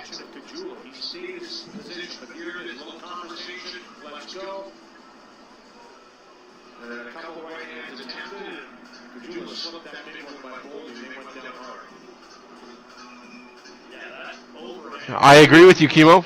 I agree with you. He's exactly what we need, a fourth line grinder that'll punch. That's why Kemp isn't up here, guys. That's why Noah Philp is not up here playing with the Oilers. He's not a fourth line guy. He's a top 6 guy. We got enough of those in the NHL right now. We need grinders, muckers, and straight up motherfuckers. Excuse my language, folks, but that's what we need. We need grinders, muckers, and straight up motherfuckers. And that is one ugly dude behind the bench wearing a Minnesota Wild jersey.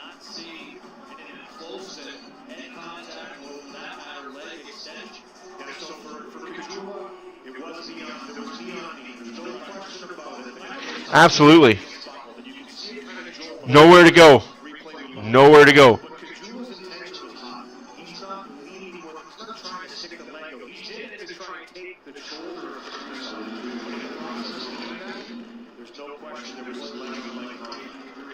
Like, as much as I love Noah Philp and I think he would be good in the Oilers lineup, we've got enough Noah Philps up here. We need more Kajulas. More Canes, more Kajulas, more scrappers. Just feisty some bitches. 4 minutes left to go in the second period. Minnesota up 1 right now. But Oilers just need one bounce and it's tie game. One bounce, one power play. Oh, that sucks for Ekholm. Couldn't keep the puck in and then gives the puck away.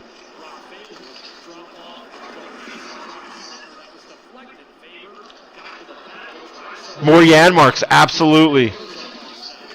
That's not a penalty, ref. He was nowhere near touching that puck when he got hit.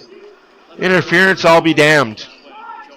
Icing against Minnesota. They waved it off at the last second. That could hurt somebody.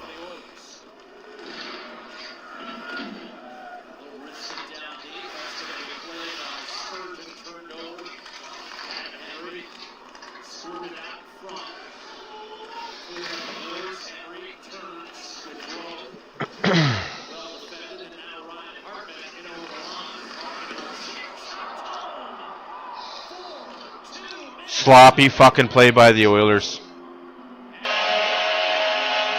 Oh, there's Kaprizov. Just like that, he's back on the bench. Kaprizov's back on the bench just like that. Holy smokes. Quick recovery, folks. What a quick recovery.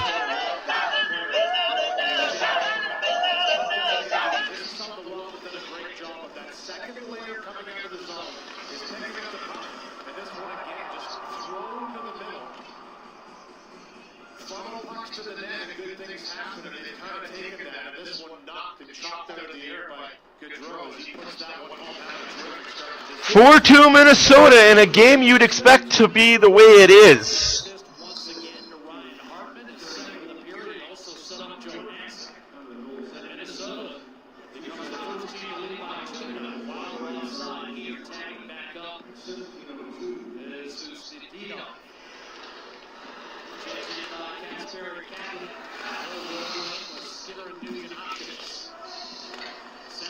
Oilers just don't play well against Minnesota for some strange reason. I agree with you.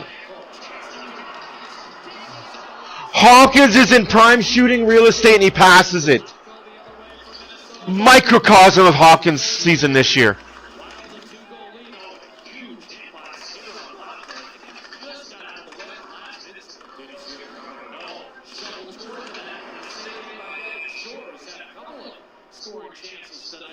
I'm just saying, if you're going to lay on the ice and act like you're fucking hurt, and then as soon as you hear the whistle, get up and then go to the room and, oh, instantly, I didn't even miss a shift. That's embellishing. Like, that's just... Oh, that hurts my freaking ears. And people wonder why there's just no respect in the NHL for these young kids coming in. Because you guys get hit like you're hurt and then you get up next play.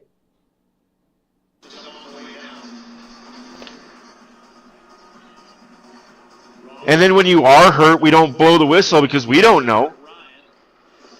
Refs don't know if you're hurt or not. 19-17 are the shots for Minnesota.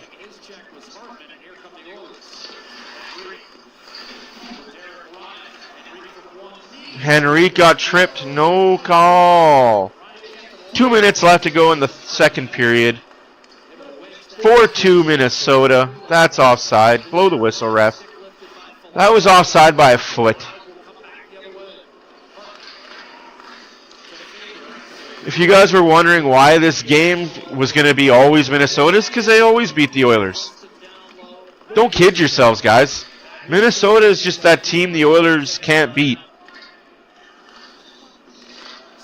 Just like Calgary can't beat us, we can't beat Minnesota.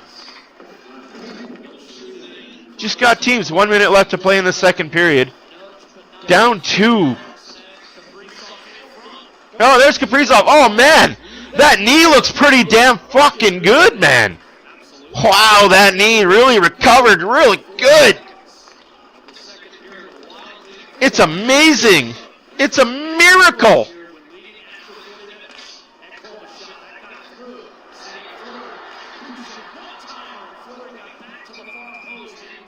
It's a miracle in Minnesota that Kaprizov is skating so fine.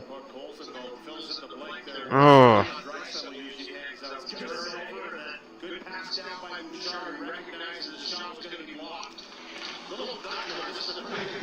There's some good news in this game. Oilers haven't been scored on the power play yet.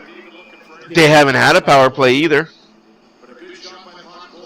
Second period was all Minnesota, folks. Hate to break it to you, but it's been all Minnesota.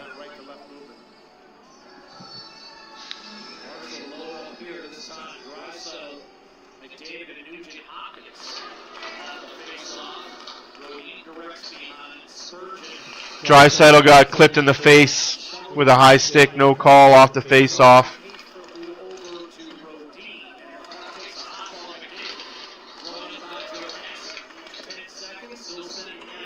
We'll go to second intermission, down 2.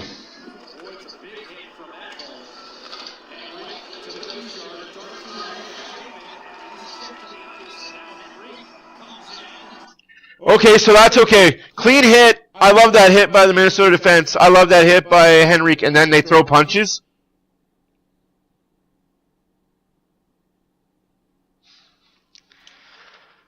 Should have called an extra 2 against the Minnesota Wild for the fight, but don't do that, because why would you put Minnesota on a disadvantage when the Oilers' power play's fucking clicking? Don't do that. Can't do that. No power plays for the Oilers yet. That's a good clean hit. I like that. If you're going to skate through the middle, you're going to get hit. Good clean hit by Henrique there. And then here comes Kaprizov. Here comes the biggest bitch, Kaprizov, from nowhere. Cross-checks Henrique and breaks his stick. He breaks his stick with a cross-check to Henrique's shoulder. No call. But you're hurt, right, Kaprizov? You're hurt, right?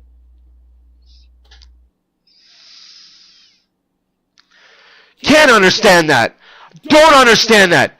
You laid on the ice, you fucking bitch, expecting a call. You didn't get it. You come back the fucking next play. And now you're in a scrum and you're expecting to get a call? What are the out-of-town scores? Oh, boys, I will tell you those out-of-town scores, because, good God, I need a break. Whew. Out-of-town scoreboard. Brought to you by this guy. Too many to not enough for a lot of player teams. No, I'm kidding. I joke.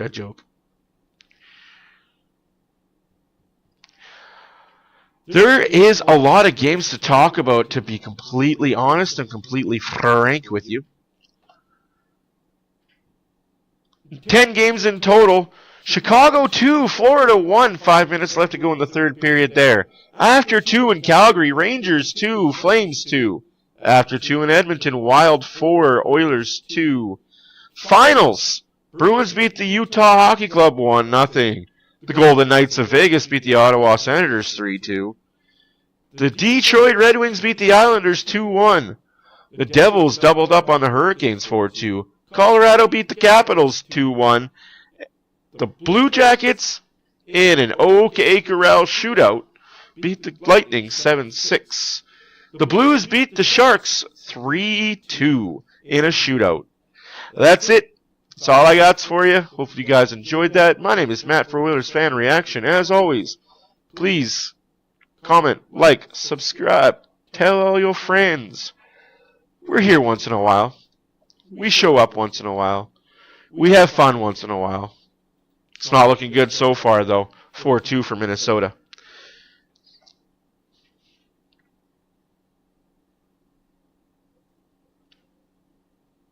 How do I feel about the Winnipeg Jets? I feel good about the Winnipeg Jets. I think they're a really good regular season team. I think they ride Hellebuck way too hard, and come playoff time, he fizzles out. Do we have a comeback? I hope to mother trucking God we have a comeback. I'm going to become honest with you. I hope we have a comeback. I really do. I hope there is a comeback in our future. The Oilers will come back, win this game 5-4 in overtime. I'll be okay with an overtime game. But to get to the Winnipeg Jets, I think they're a good team. I don't think they're as good as their record says they are. I think they're going to have a really good regular season. They'll be a top regular season team. But come playoffs, they're out in round one. They're not built for playoffs. They're just not built for playoffs at all. You'd think they would be with the roster they have. Like, dude, why are you even faking that you're hurt? Like, you are looking for a call. Throw your head back, cry foul, come back, don't even miss a shift. Like, how much longer do I think till the Jets digress the season or digress as a team and miss playoffs for years? That's a very loaded question.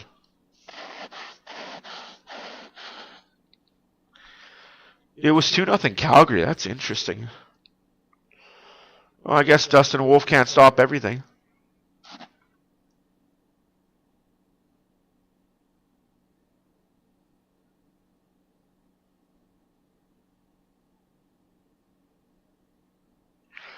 That was just a knee to the nuts. That's all that was. Just a knee to the nuts. Good thing you wear a cup.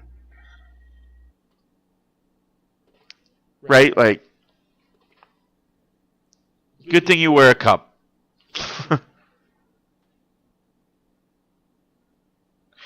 It's not weird. It's the fact that you have one goalie that plays 70 games out of an 82-game season, and you expect that one goalie to be fresh. Wasn't Nice. I was like, what? Was Nice to go? Okay. But no, in all honesty, like, I wish Winnipeg had a backup goalie they could rely on. Unfortunately, Hellebuck has played what? Like, if you go, I'm going to quickly do this because I actually want to know the answer to this. Hellebuck in the last, 4 years or so has played upwards to 300 games?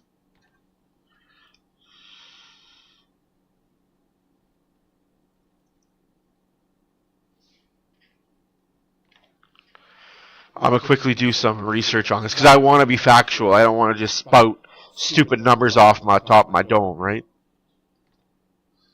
So far this year, he's played 15 games. He's 13 wins, 2 losses, 3 shutouts.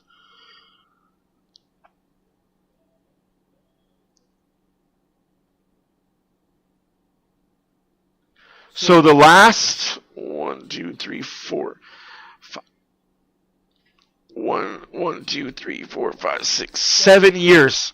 2017, 67 games. 2018, 63 games. 2019, the shortened, what was that? 70-game season? 58 games. The 55, 60-game season for 2021. 45 games. 66 games. 64 games. 60 games. All total, he's, in the last 5 or 6 years, he's played 500 games. That is a lot of hockey for him to play. They don't have a backup.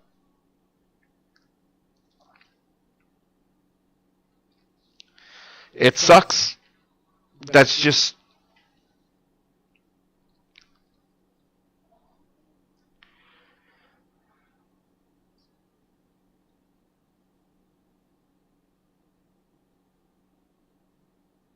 What are we looking at for standings? Like,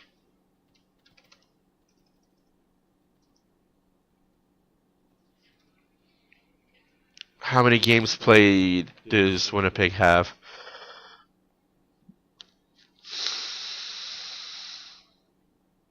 Oh, excuse me. So the Jets have played 19 games, and he's already played 15 of them. If that gives you an idea of how much they put that man to work.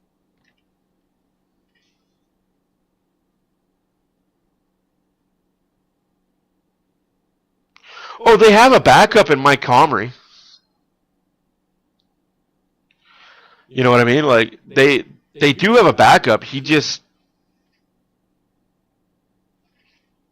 They just don't win with their backup. So why put a guy in that you won't win with?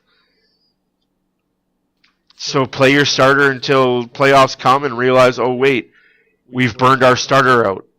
Maple Leafs did it for a long time with Cujo and with Anderson, and the list goes on and on.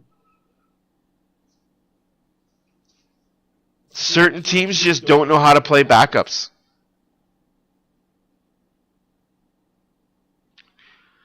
You know what I mean? It's just... But Oilers have a backup starting goalie according to the pundits. Skinner's a backup goalie who's in a starter role. As crazy as that sounds. Oh, excuse me, folks. It's getting to be my bedtime.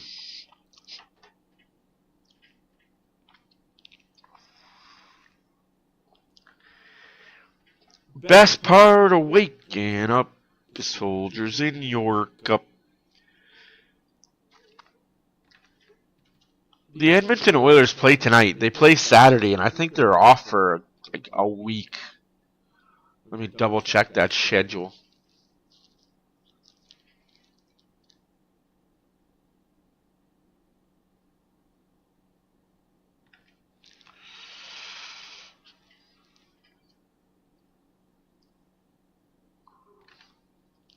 Yes, they play tonight. They play Saturday at 8 o'clock. Then they're off Sunday, off Monday, off Tuesday, off Wednesday, off Thursday. But here's the kick in the nuts. They're back on Friday, back-to-back, Utah, Colorado.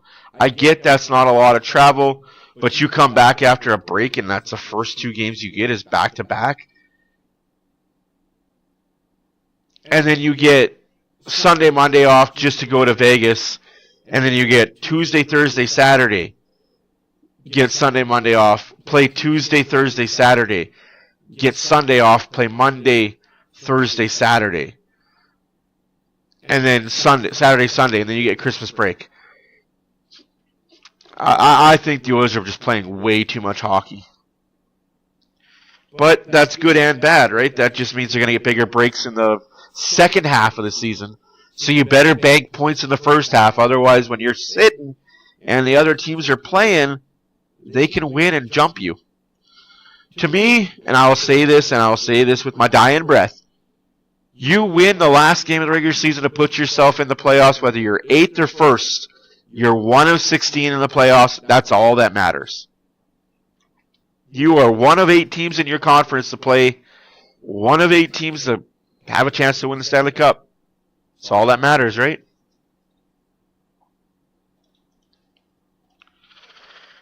Oh.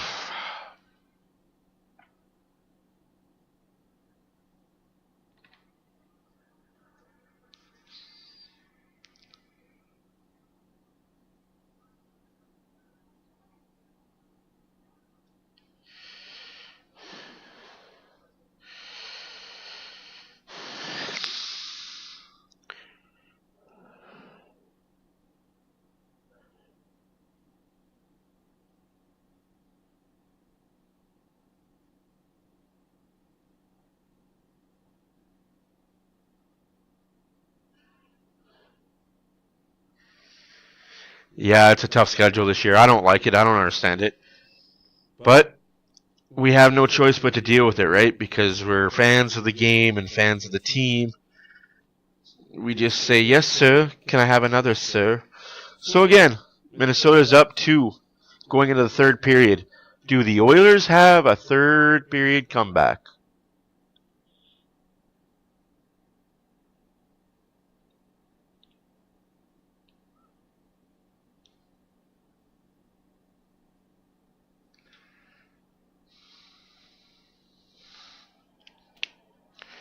I would like to think they do.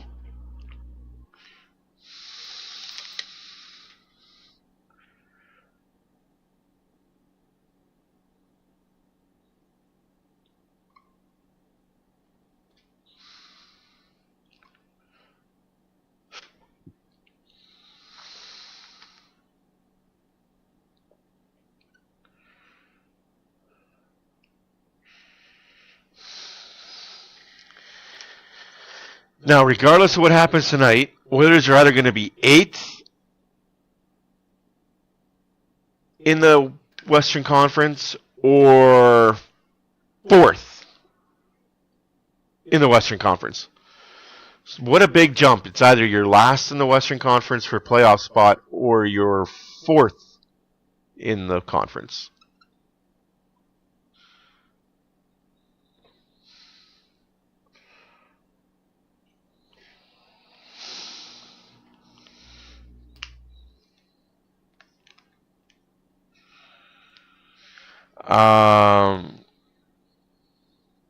That is Jason Strudwick, former Edmonton Oiler Jason Strudwick. I know Struds very well. I've had a few conversations with the man.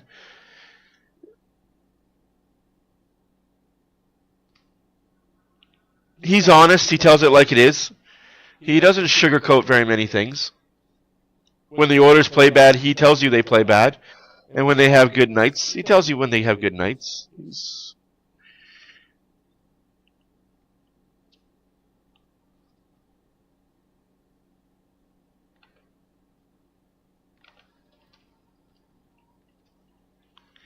He's not a homer, but he's not a pure basher either, you know.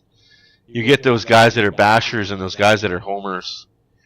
He rides the middle very well.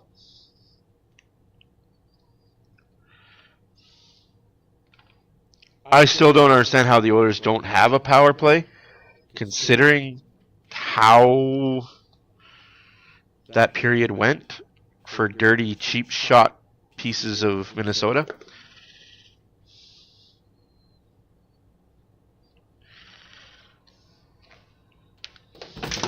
Oops.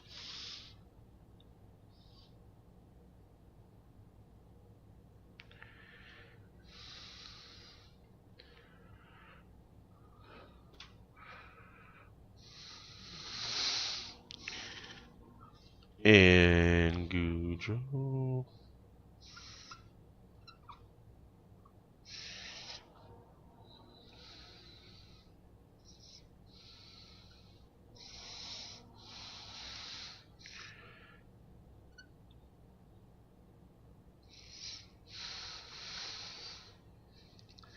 Huge third period here for the Oilers, though. This has to be one of the best third periods they've played all year. Who knows what they have in them?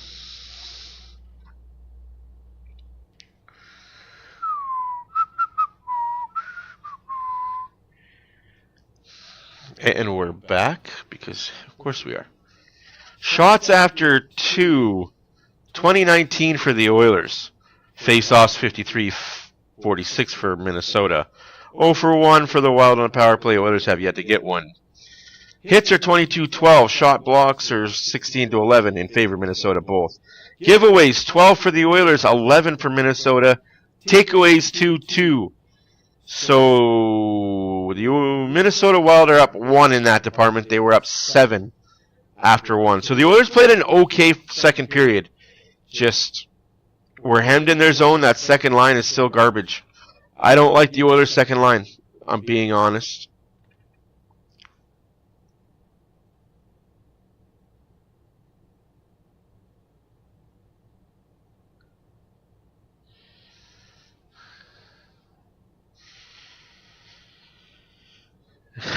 You take care of yourself. Thank you for being here. Take care of Adam. He seems to need more taken care of than you do. Don't fall.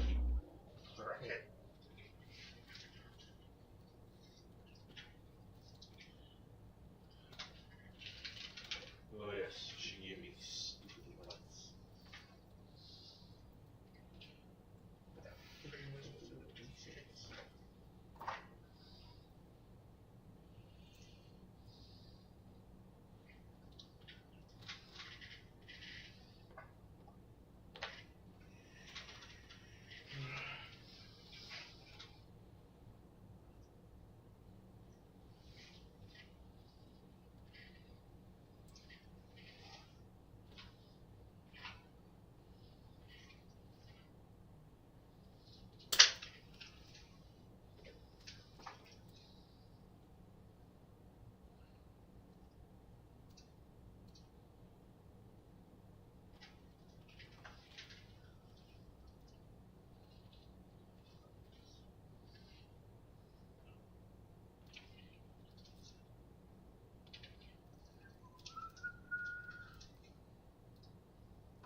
Underway in the third period.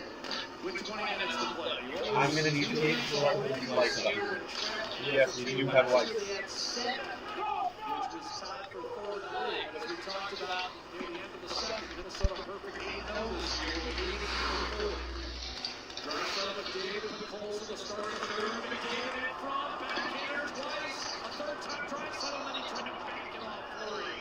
Damn it!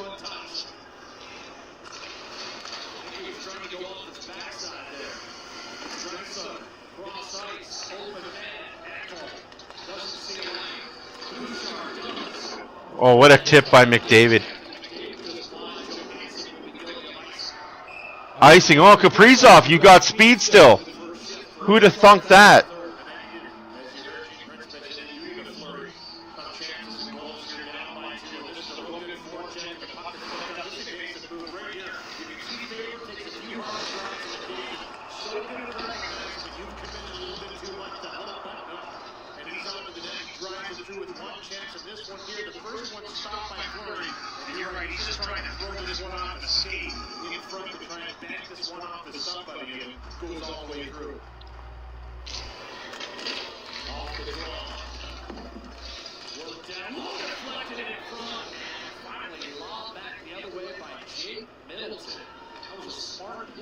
Icing against Minnesota yet again. I'll be right back, folks. This is bothering me. I don't have tape.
Another icing against Minnesota.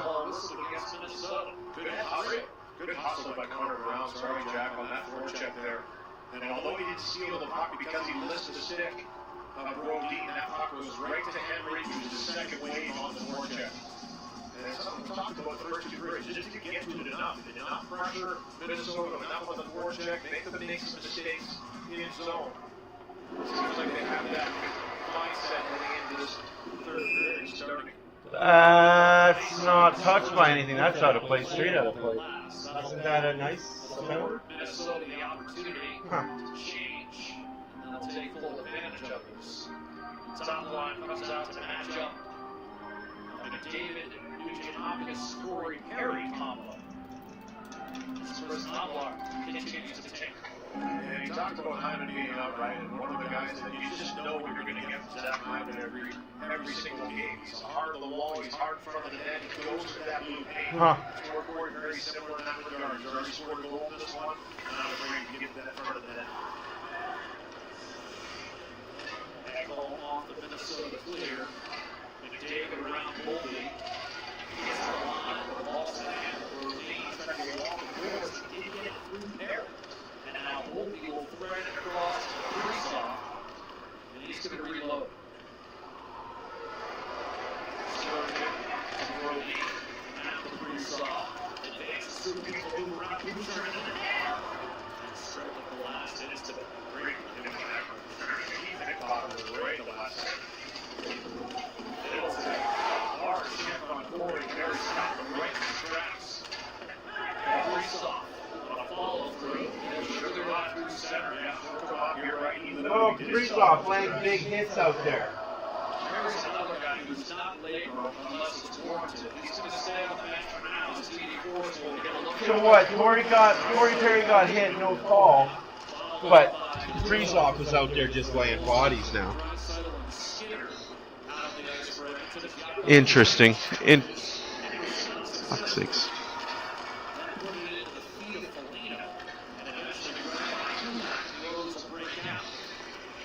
Makes no sense to me how a kid lays on the ice looking for a call.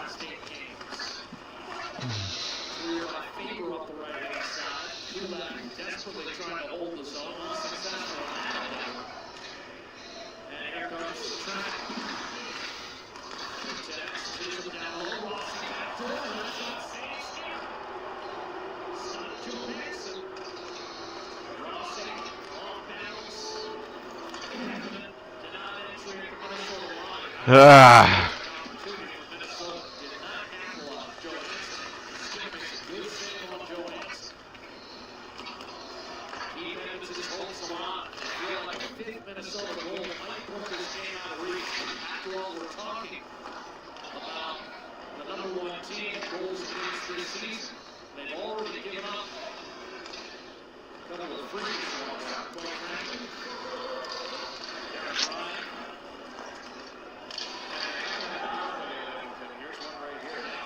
Oh, the Oilers get a power play. The refs know what a power play is.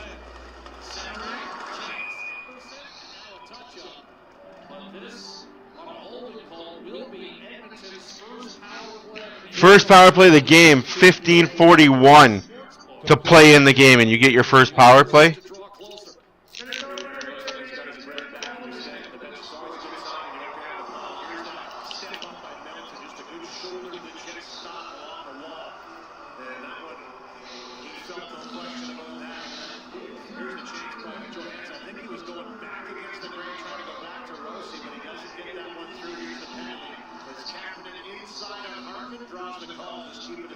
And then gets a slash as well.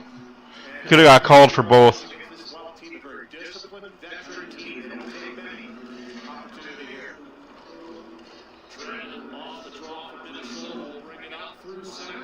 Shot by Minnesota, saved by Skinner.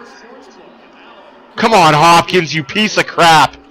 Learn how to handle a puck. Man. I don't know, man. Like, there's something mental going on with this kid right now.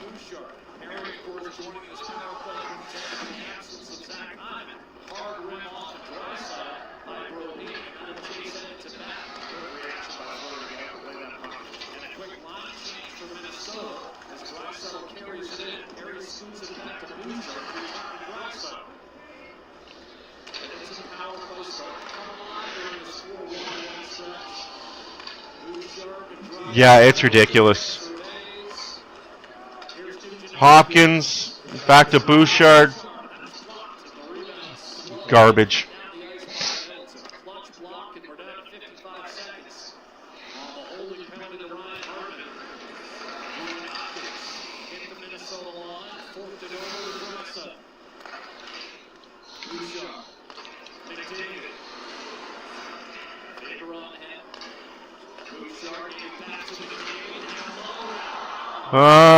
Hopkins puts it 5 feet wide. 2 inches in front of net, puts it wide.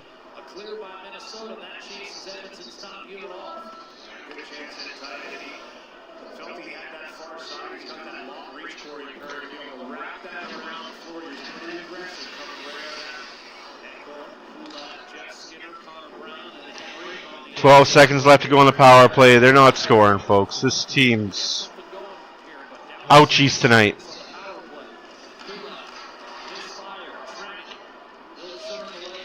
This team is just getting the Minnesota Blues, man. They can't beat Minnesota. And it's okay. Just beat the Rangers on Saturday. We did another McDavid night for Saturday.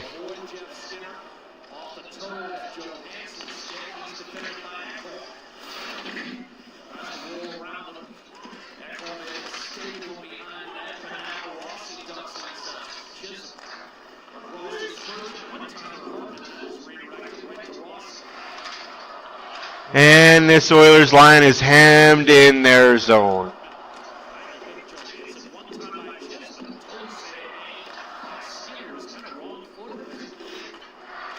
Sorry, guys. Nurse can't come back fast enough. Hyman's out for 7 days. Nurse is out till Saturday. Arvidsson's out for another 2 weeks. It's just tough all over.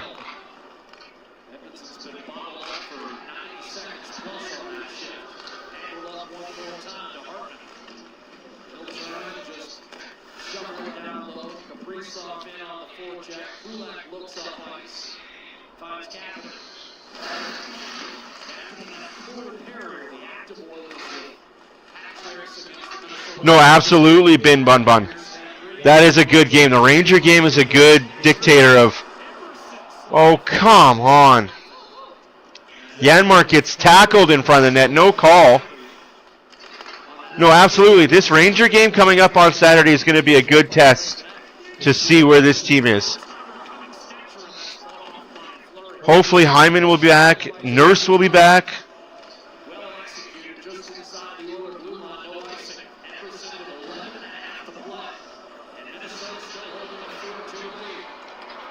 This team can't get out of its own way.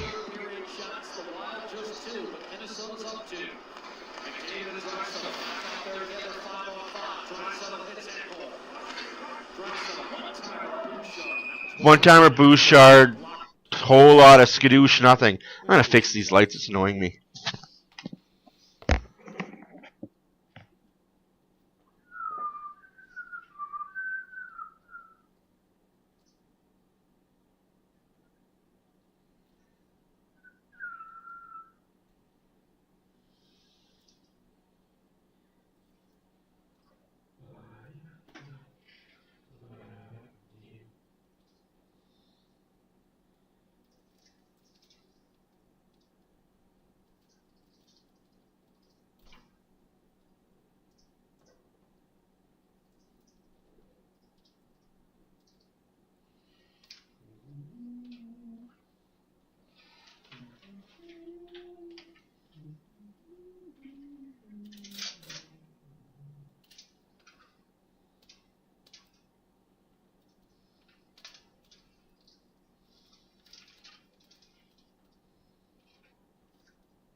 No, agree. He was playing really well before he got injured.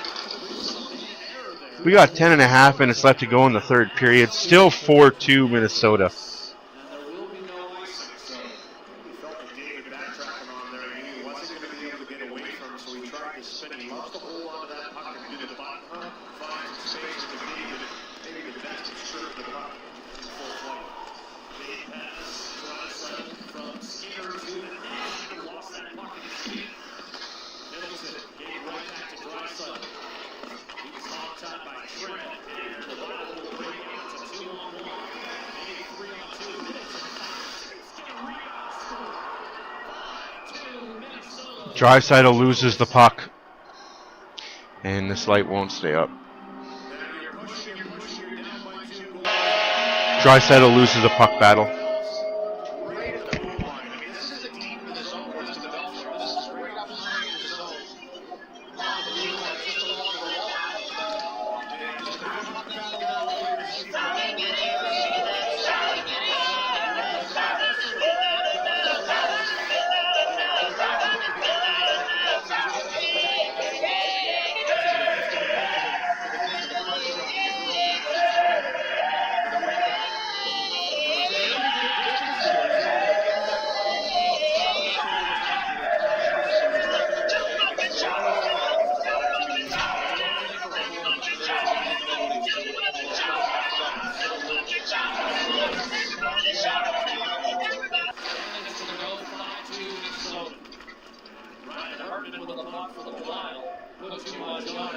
to see Second 2-goal game of the year for Freddie Gaudreau. He's got 4. this period. Brought to you by Legacy Heating and Cooling. All with no payments, no interest for 1 year.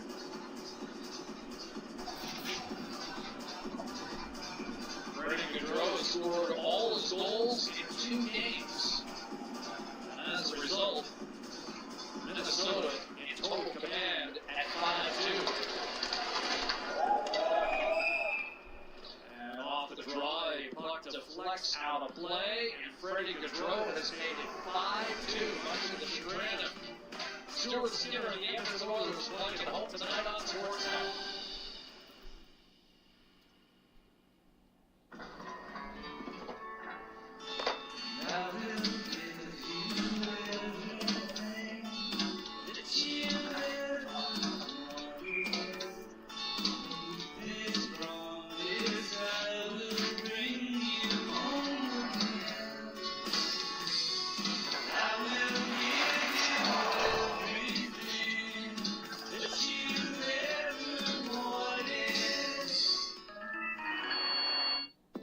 personalized bank account from Service, you can choose just the services you need, freeing you up to focus on the more exciting parts of life. Explore our daily bank accounts for your perfect fit today.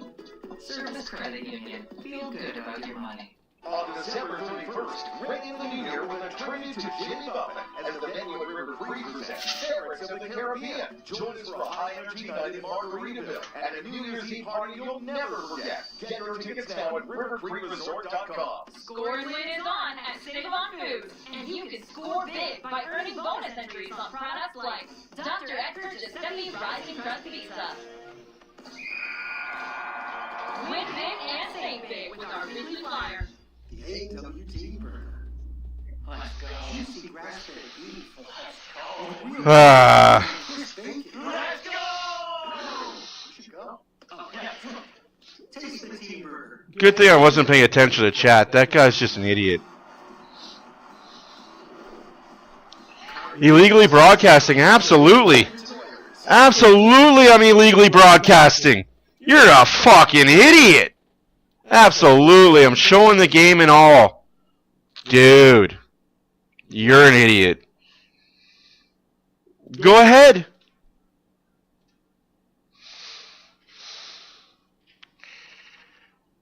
Nurse will be back Saturday. Hyman will be back Saturday. Oilers will be back to full health, aside from Arvidsson, and all will be good in the Oiler land again. Draisaitl loses the puck again, and that'll be offside. But I'm just pissed that Kaprizov, little baby bitch, lays on the ice comes back the very next shift, tries to start a fight with somebody. Oh yeah, you're really hurt there, kid. I didn't realize I was illegally streaming stuff. Ouch. Guys, did you guys know I was illegally streaming stuff? Shots blocked by Bouchard with him taking the shot. 4.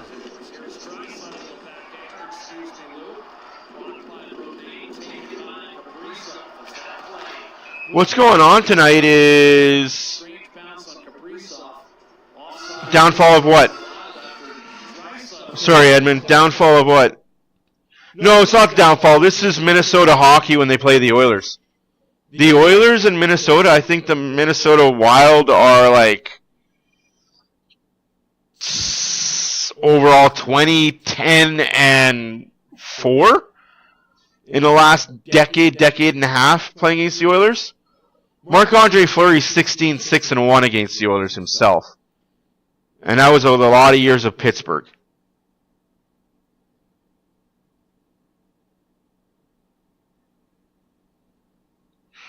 Why? This isn't on Skinner at all. This has nothing to do with Skinner. This is Bouchard not knowing how to clear the front of the puck. Draisaitl losing the puck at the blue line almost every time right now.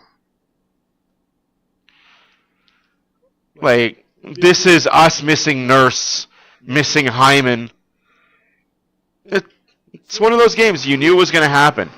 Anybody who's watched the Oilers for longer than a minute knew this was going to be a Minnesota Wild game they won.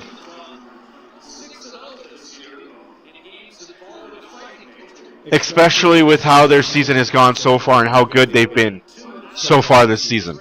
So I'm not really upset.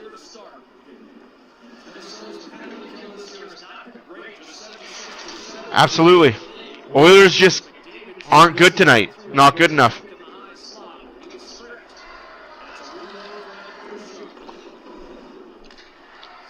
You can disagree, but Nurse ate up a lot of minutes. If Nurse is out there, Ekholm's not playing 30 minutes a night, neither is Bouchard.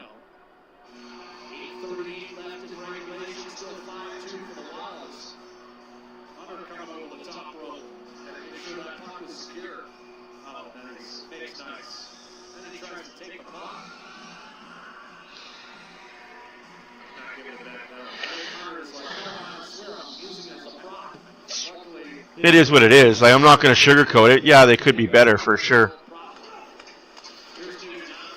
You can, like I said, you can disagree absolutely, but fact remains, without Nurse and without Hyman, people have to play up in the lineup. And Ekholm and Bouchard are playing 30, 35 minutes a night. It sucks, but I'm not making excuses. I'm not sugarcoating it.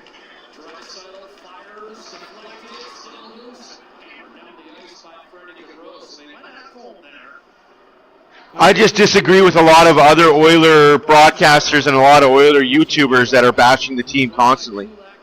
I'm not going to name names. They know who they are. And you know who they are because you follow them as well as I do. Every other day they're saying, oh, Oilers are cooked, Oilers are done, Oilers are this, Oilers are that. And then when they win a game or two, Oilers are back, Oilers are good. Like, pick a lane. Are they cooked or are they not cooked? Like, that's all I'm getting to. Yeah, they weren't good when they weren't injured, but now you're just putting so much pressure on McDavid, Draisaitl to play 35 minutes a night. Bouchard, Ekholm, 35 minutes a night. It's tough. Healthy team.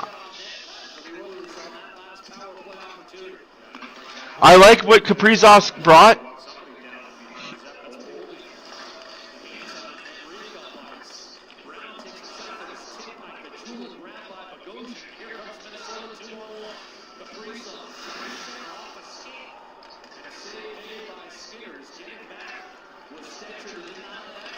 No, I get that, and I try not to be that guy. Like, you guys know that if they play bad, I will I let my feelings know about their play. But I'm not going to be the guy that'll bash them one video and then the next video say, oh, yeah, guys, see, told you this team is great, this team is awesome. No. This team has spurts of being bad. This team has spurts of being good. I try to ride the middle as much as possible. I guess I'm wearing the Santa hat on Saturday. People, stay tuned for that. Like, I try not to ride that roller coaster, right? I try to be that guy that stays even keel. I know it doesn't come across that way in the streams. I know it comes across as I'm a wild man. But that's just... I try to be more even keel in my post-game reactions and understand that, hey, sometimes the better team on paper doesn't win. Sometimes the better team on paper, like tonight, Minnesota has a better team on paper. They just come into a city and they just smoke them. You know? Like. But yeah, Saturday is going to be a good test for the Oilers. A more than healthy Oilers team going up against a very good Ranger team. I'm looking forward to it.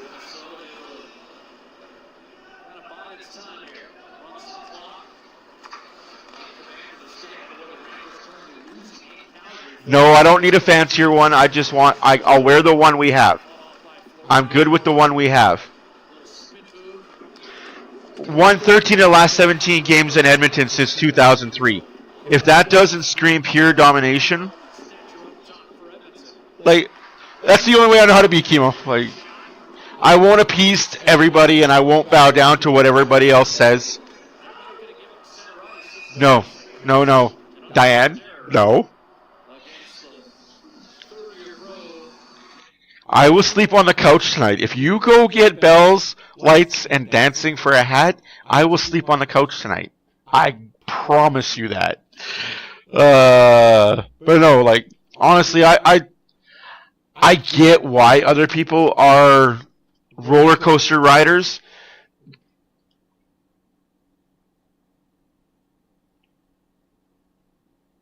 Absolutely. I don't understand the bashing of Skinner in this game. Like, he made 5 10-bell saves. One of the goals, he made 3 back-to-back saves that the defense didn't clear the puck. One of the goals, Bouchard screened him. He couldn't see crap. Another goal, Bouchard didn't clear the front of the net.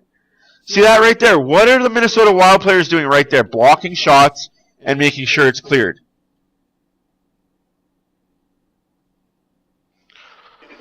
Aww. No, absolutely, Diane. Like we have Nashville, Minnesota has ours. Absolutely. Good comment. Good comment. We got 4.5 minutes left to go in a third period. Shots are 29-26 for the Oilers. Scores 5-2 for Minnesota. Again, full marks to Minnesota. They came into Edmonton, did what they had to do, got the W. So far. Not going to say the game's over, but the midnight hour is definitely creeping upon us in this game.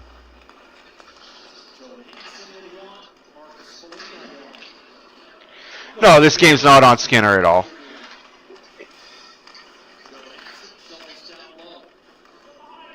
Sucks that there's been 5 goals scored on him.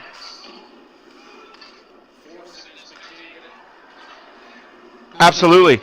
We just need more stable defense. We need to figure out what we're doing right now for defense.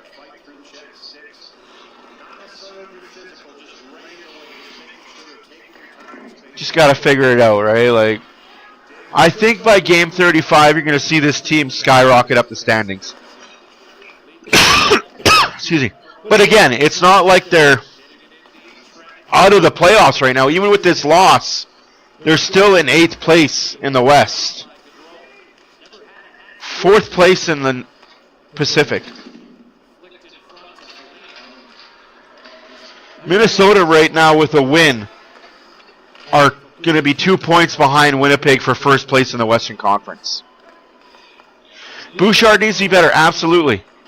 Absolutely. Bouchard needs to be better. Block shot. Again.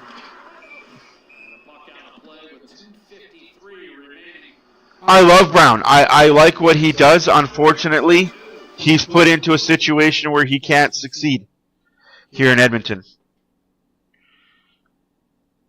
I love what Brown brings, but he's not the shutdown defenseman the Oilers need. And he plays limited minutes. Unfortunately, in the NHL, even though you play limited minutes, you're still playing limited minutes against really, really, really good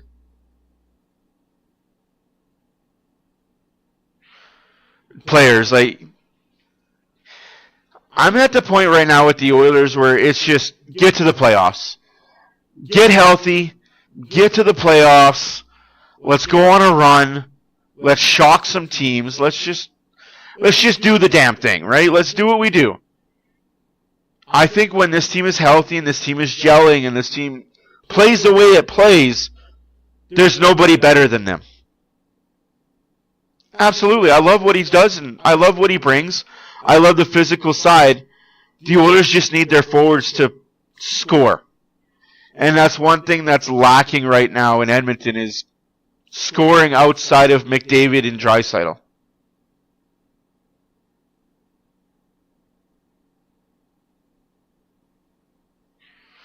Like today, Brown was in Bakersfield. He was in Edmonton, got sent to Bakersfield, got called back up to Edmonton in a 4-hour span. I love what he does. I can't complain about his play, but absolutely, Renegade. Absolutely. He needs to figure out that you're a defenseman first. Cool. Scoring 50 goals. Awesome. Getting 100 points. Cool. That's cool. You're a defenseman. You got 100 points. But you need to figure out that your defensive side is more important than everything else.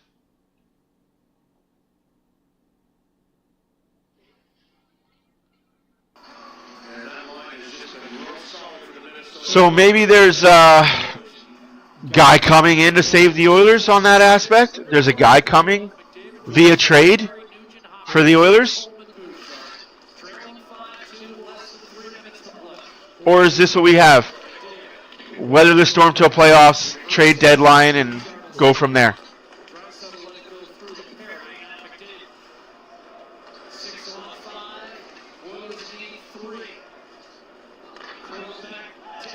Empty net for Edmonton. 3 minutes left to go in the game. 6-on-5. Oilers down 3.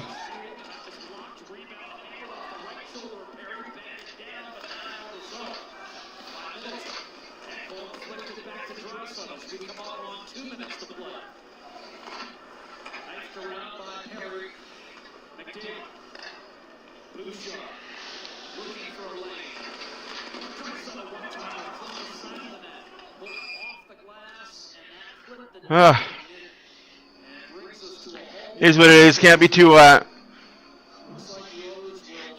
upset by the Oilers' play today, right? They played the game they could have played to win.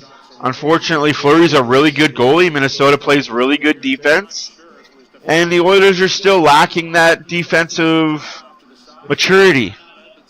Timeout Edmonton for some strange reason. That's the tail of tape right there. 26 block shots to 12 for Minnesota.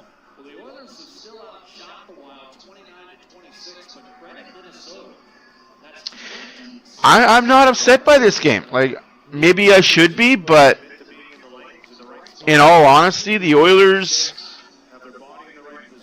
just don't play well against Minnesota.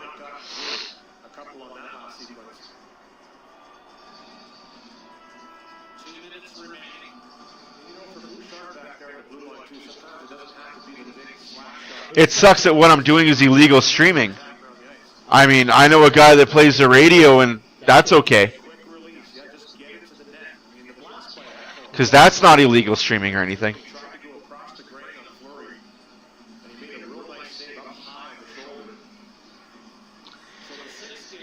Anywho's these guys. The score is 5-2. Edmonton's losing.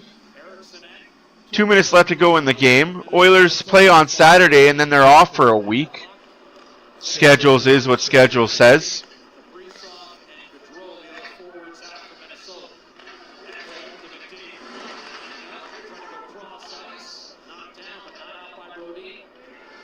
Absolutely.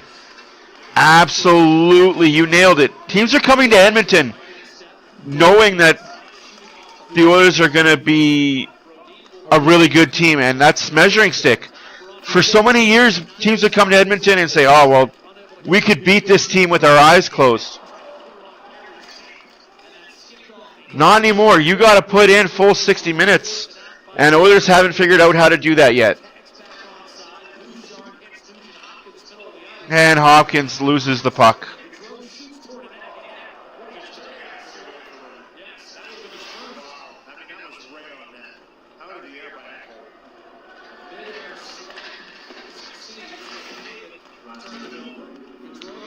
Yep.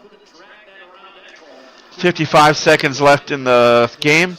Oilers down 5-2.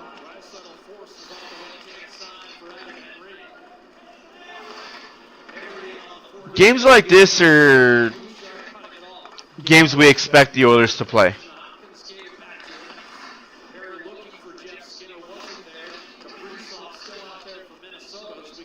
I think the Oilers need to get younger next year. We scored a goal with 24 seconds left. Yay! Jeff Skinner gets a goal. Jeff Skinner gets a goal, guys. Let's continue bashing Jeff Skinner.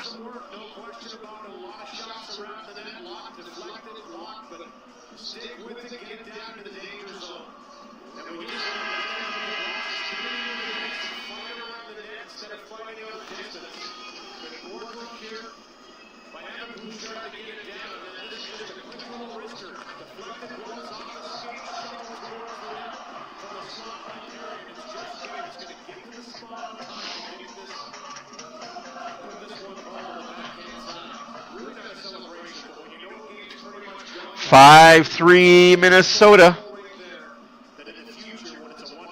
Sucks, but hey.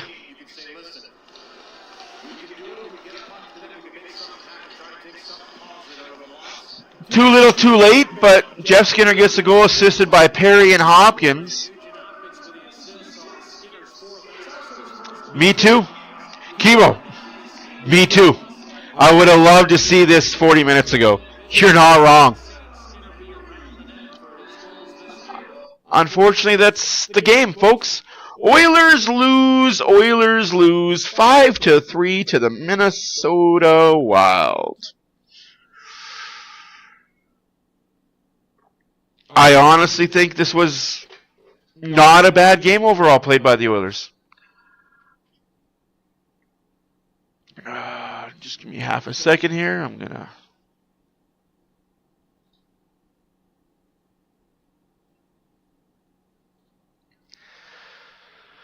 Ladies and gentlemen and ladies, it wasn't a terrible game. The score says 5-3, but the Wild are a good team. They're first in their division. Sorry, second in their division. Second in the Western Conference for a reason. I can't take away that they're a great team. And the Oilers, you can make all the excuses you want. I won't make the excuse. I'll just state the facts. Not an excuse, but they were missing players. Oilers don't have their top defensive defenseman, Darnell Nurse. Well, I miss when George Larac used to fight the boogeyman for Minnesota. But to say that all three stars are Minnesota Wild players, stop it with that bullshit. Just Sportsnet, be better. I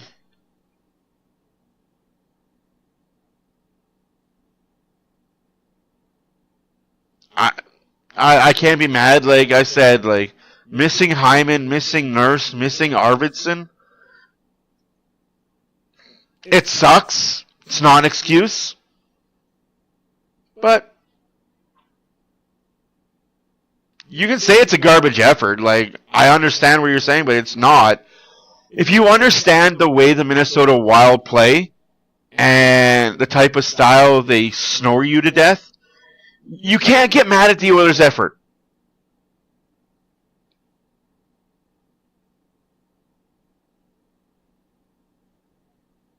Absolutely. Like, guys, you can't get mad at the Oilers. They scored 3 goals against the Minnesota Wild, who haven't given up 1 goal a game all season long. The Minnesota Wild are the best defensive team in the league, who give up 1.5 goals a game.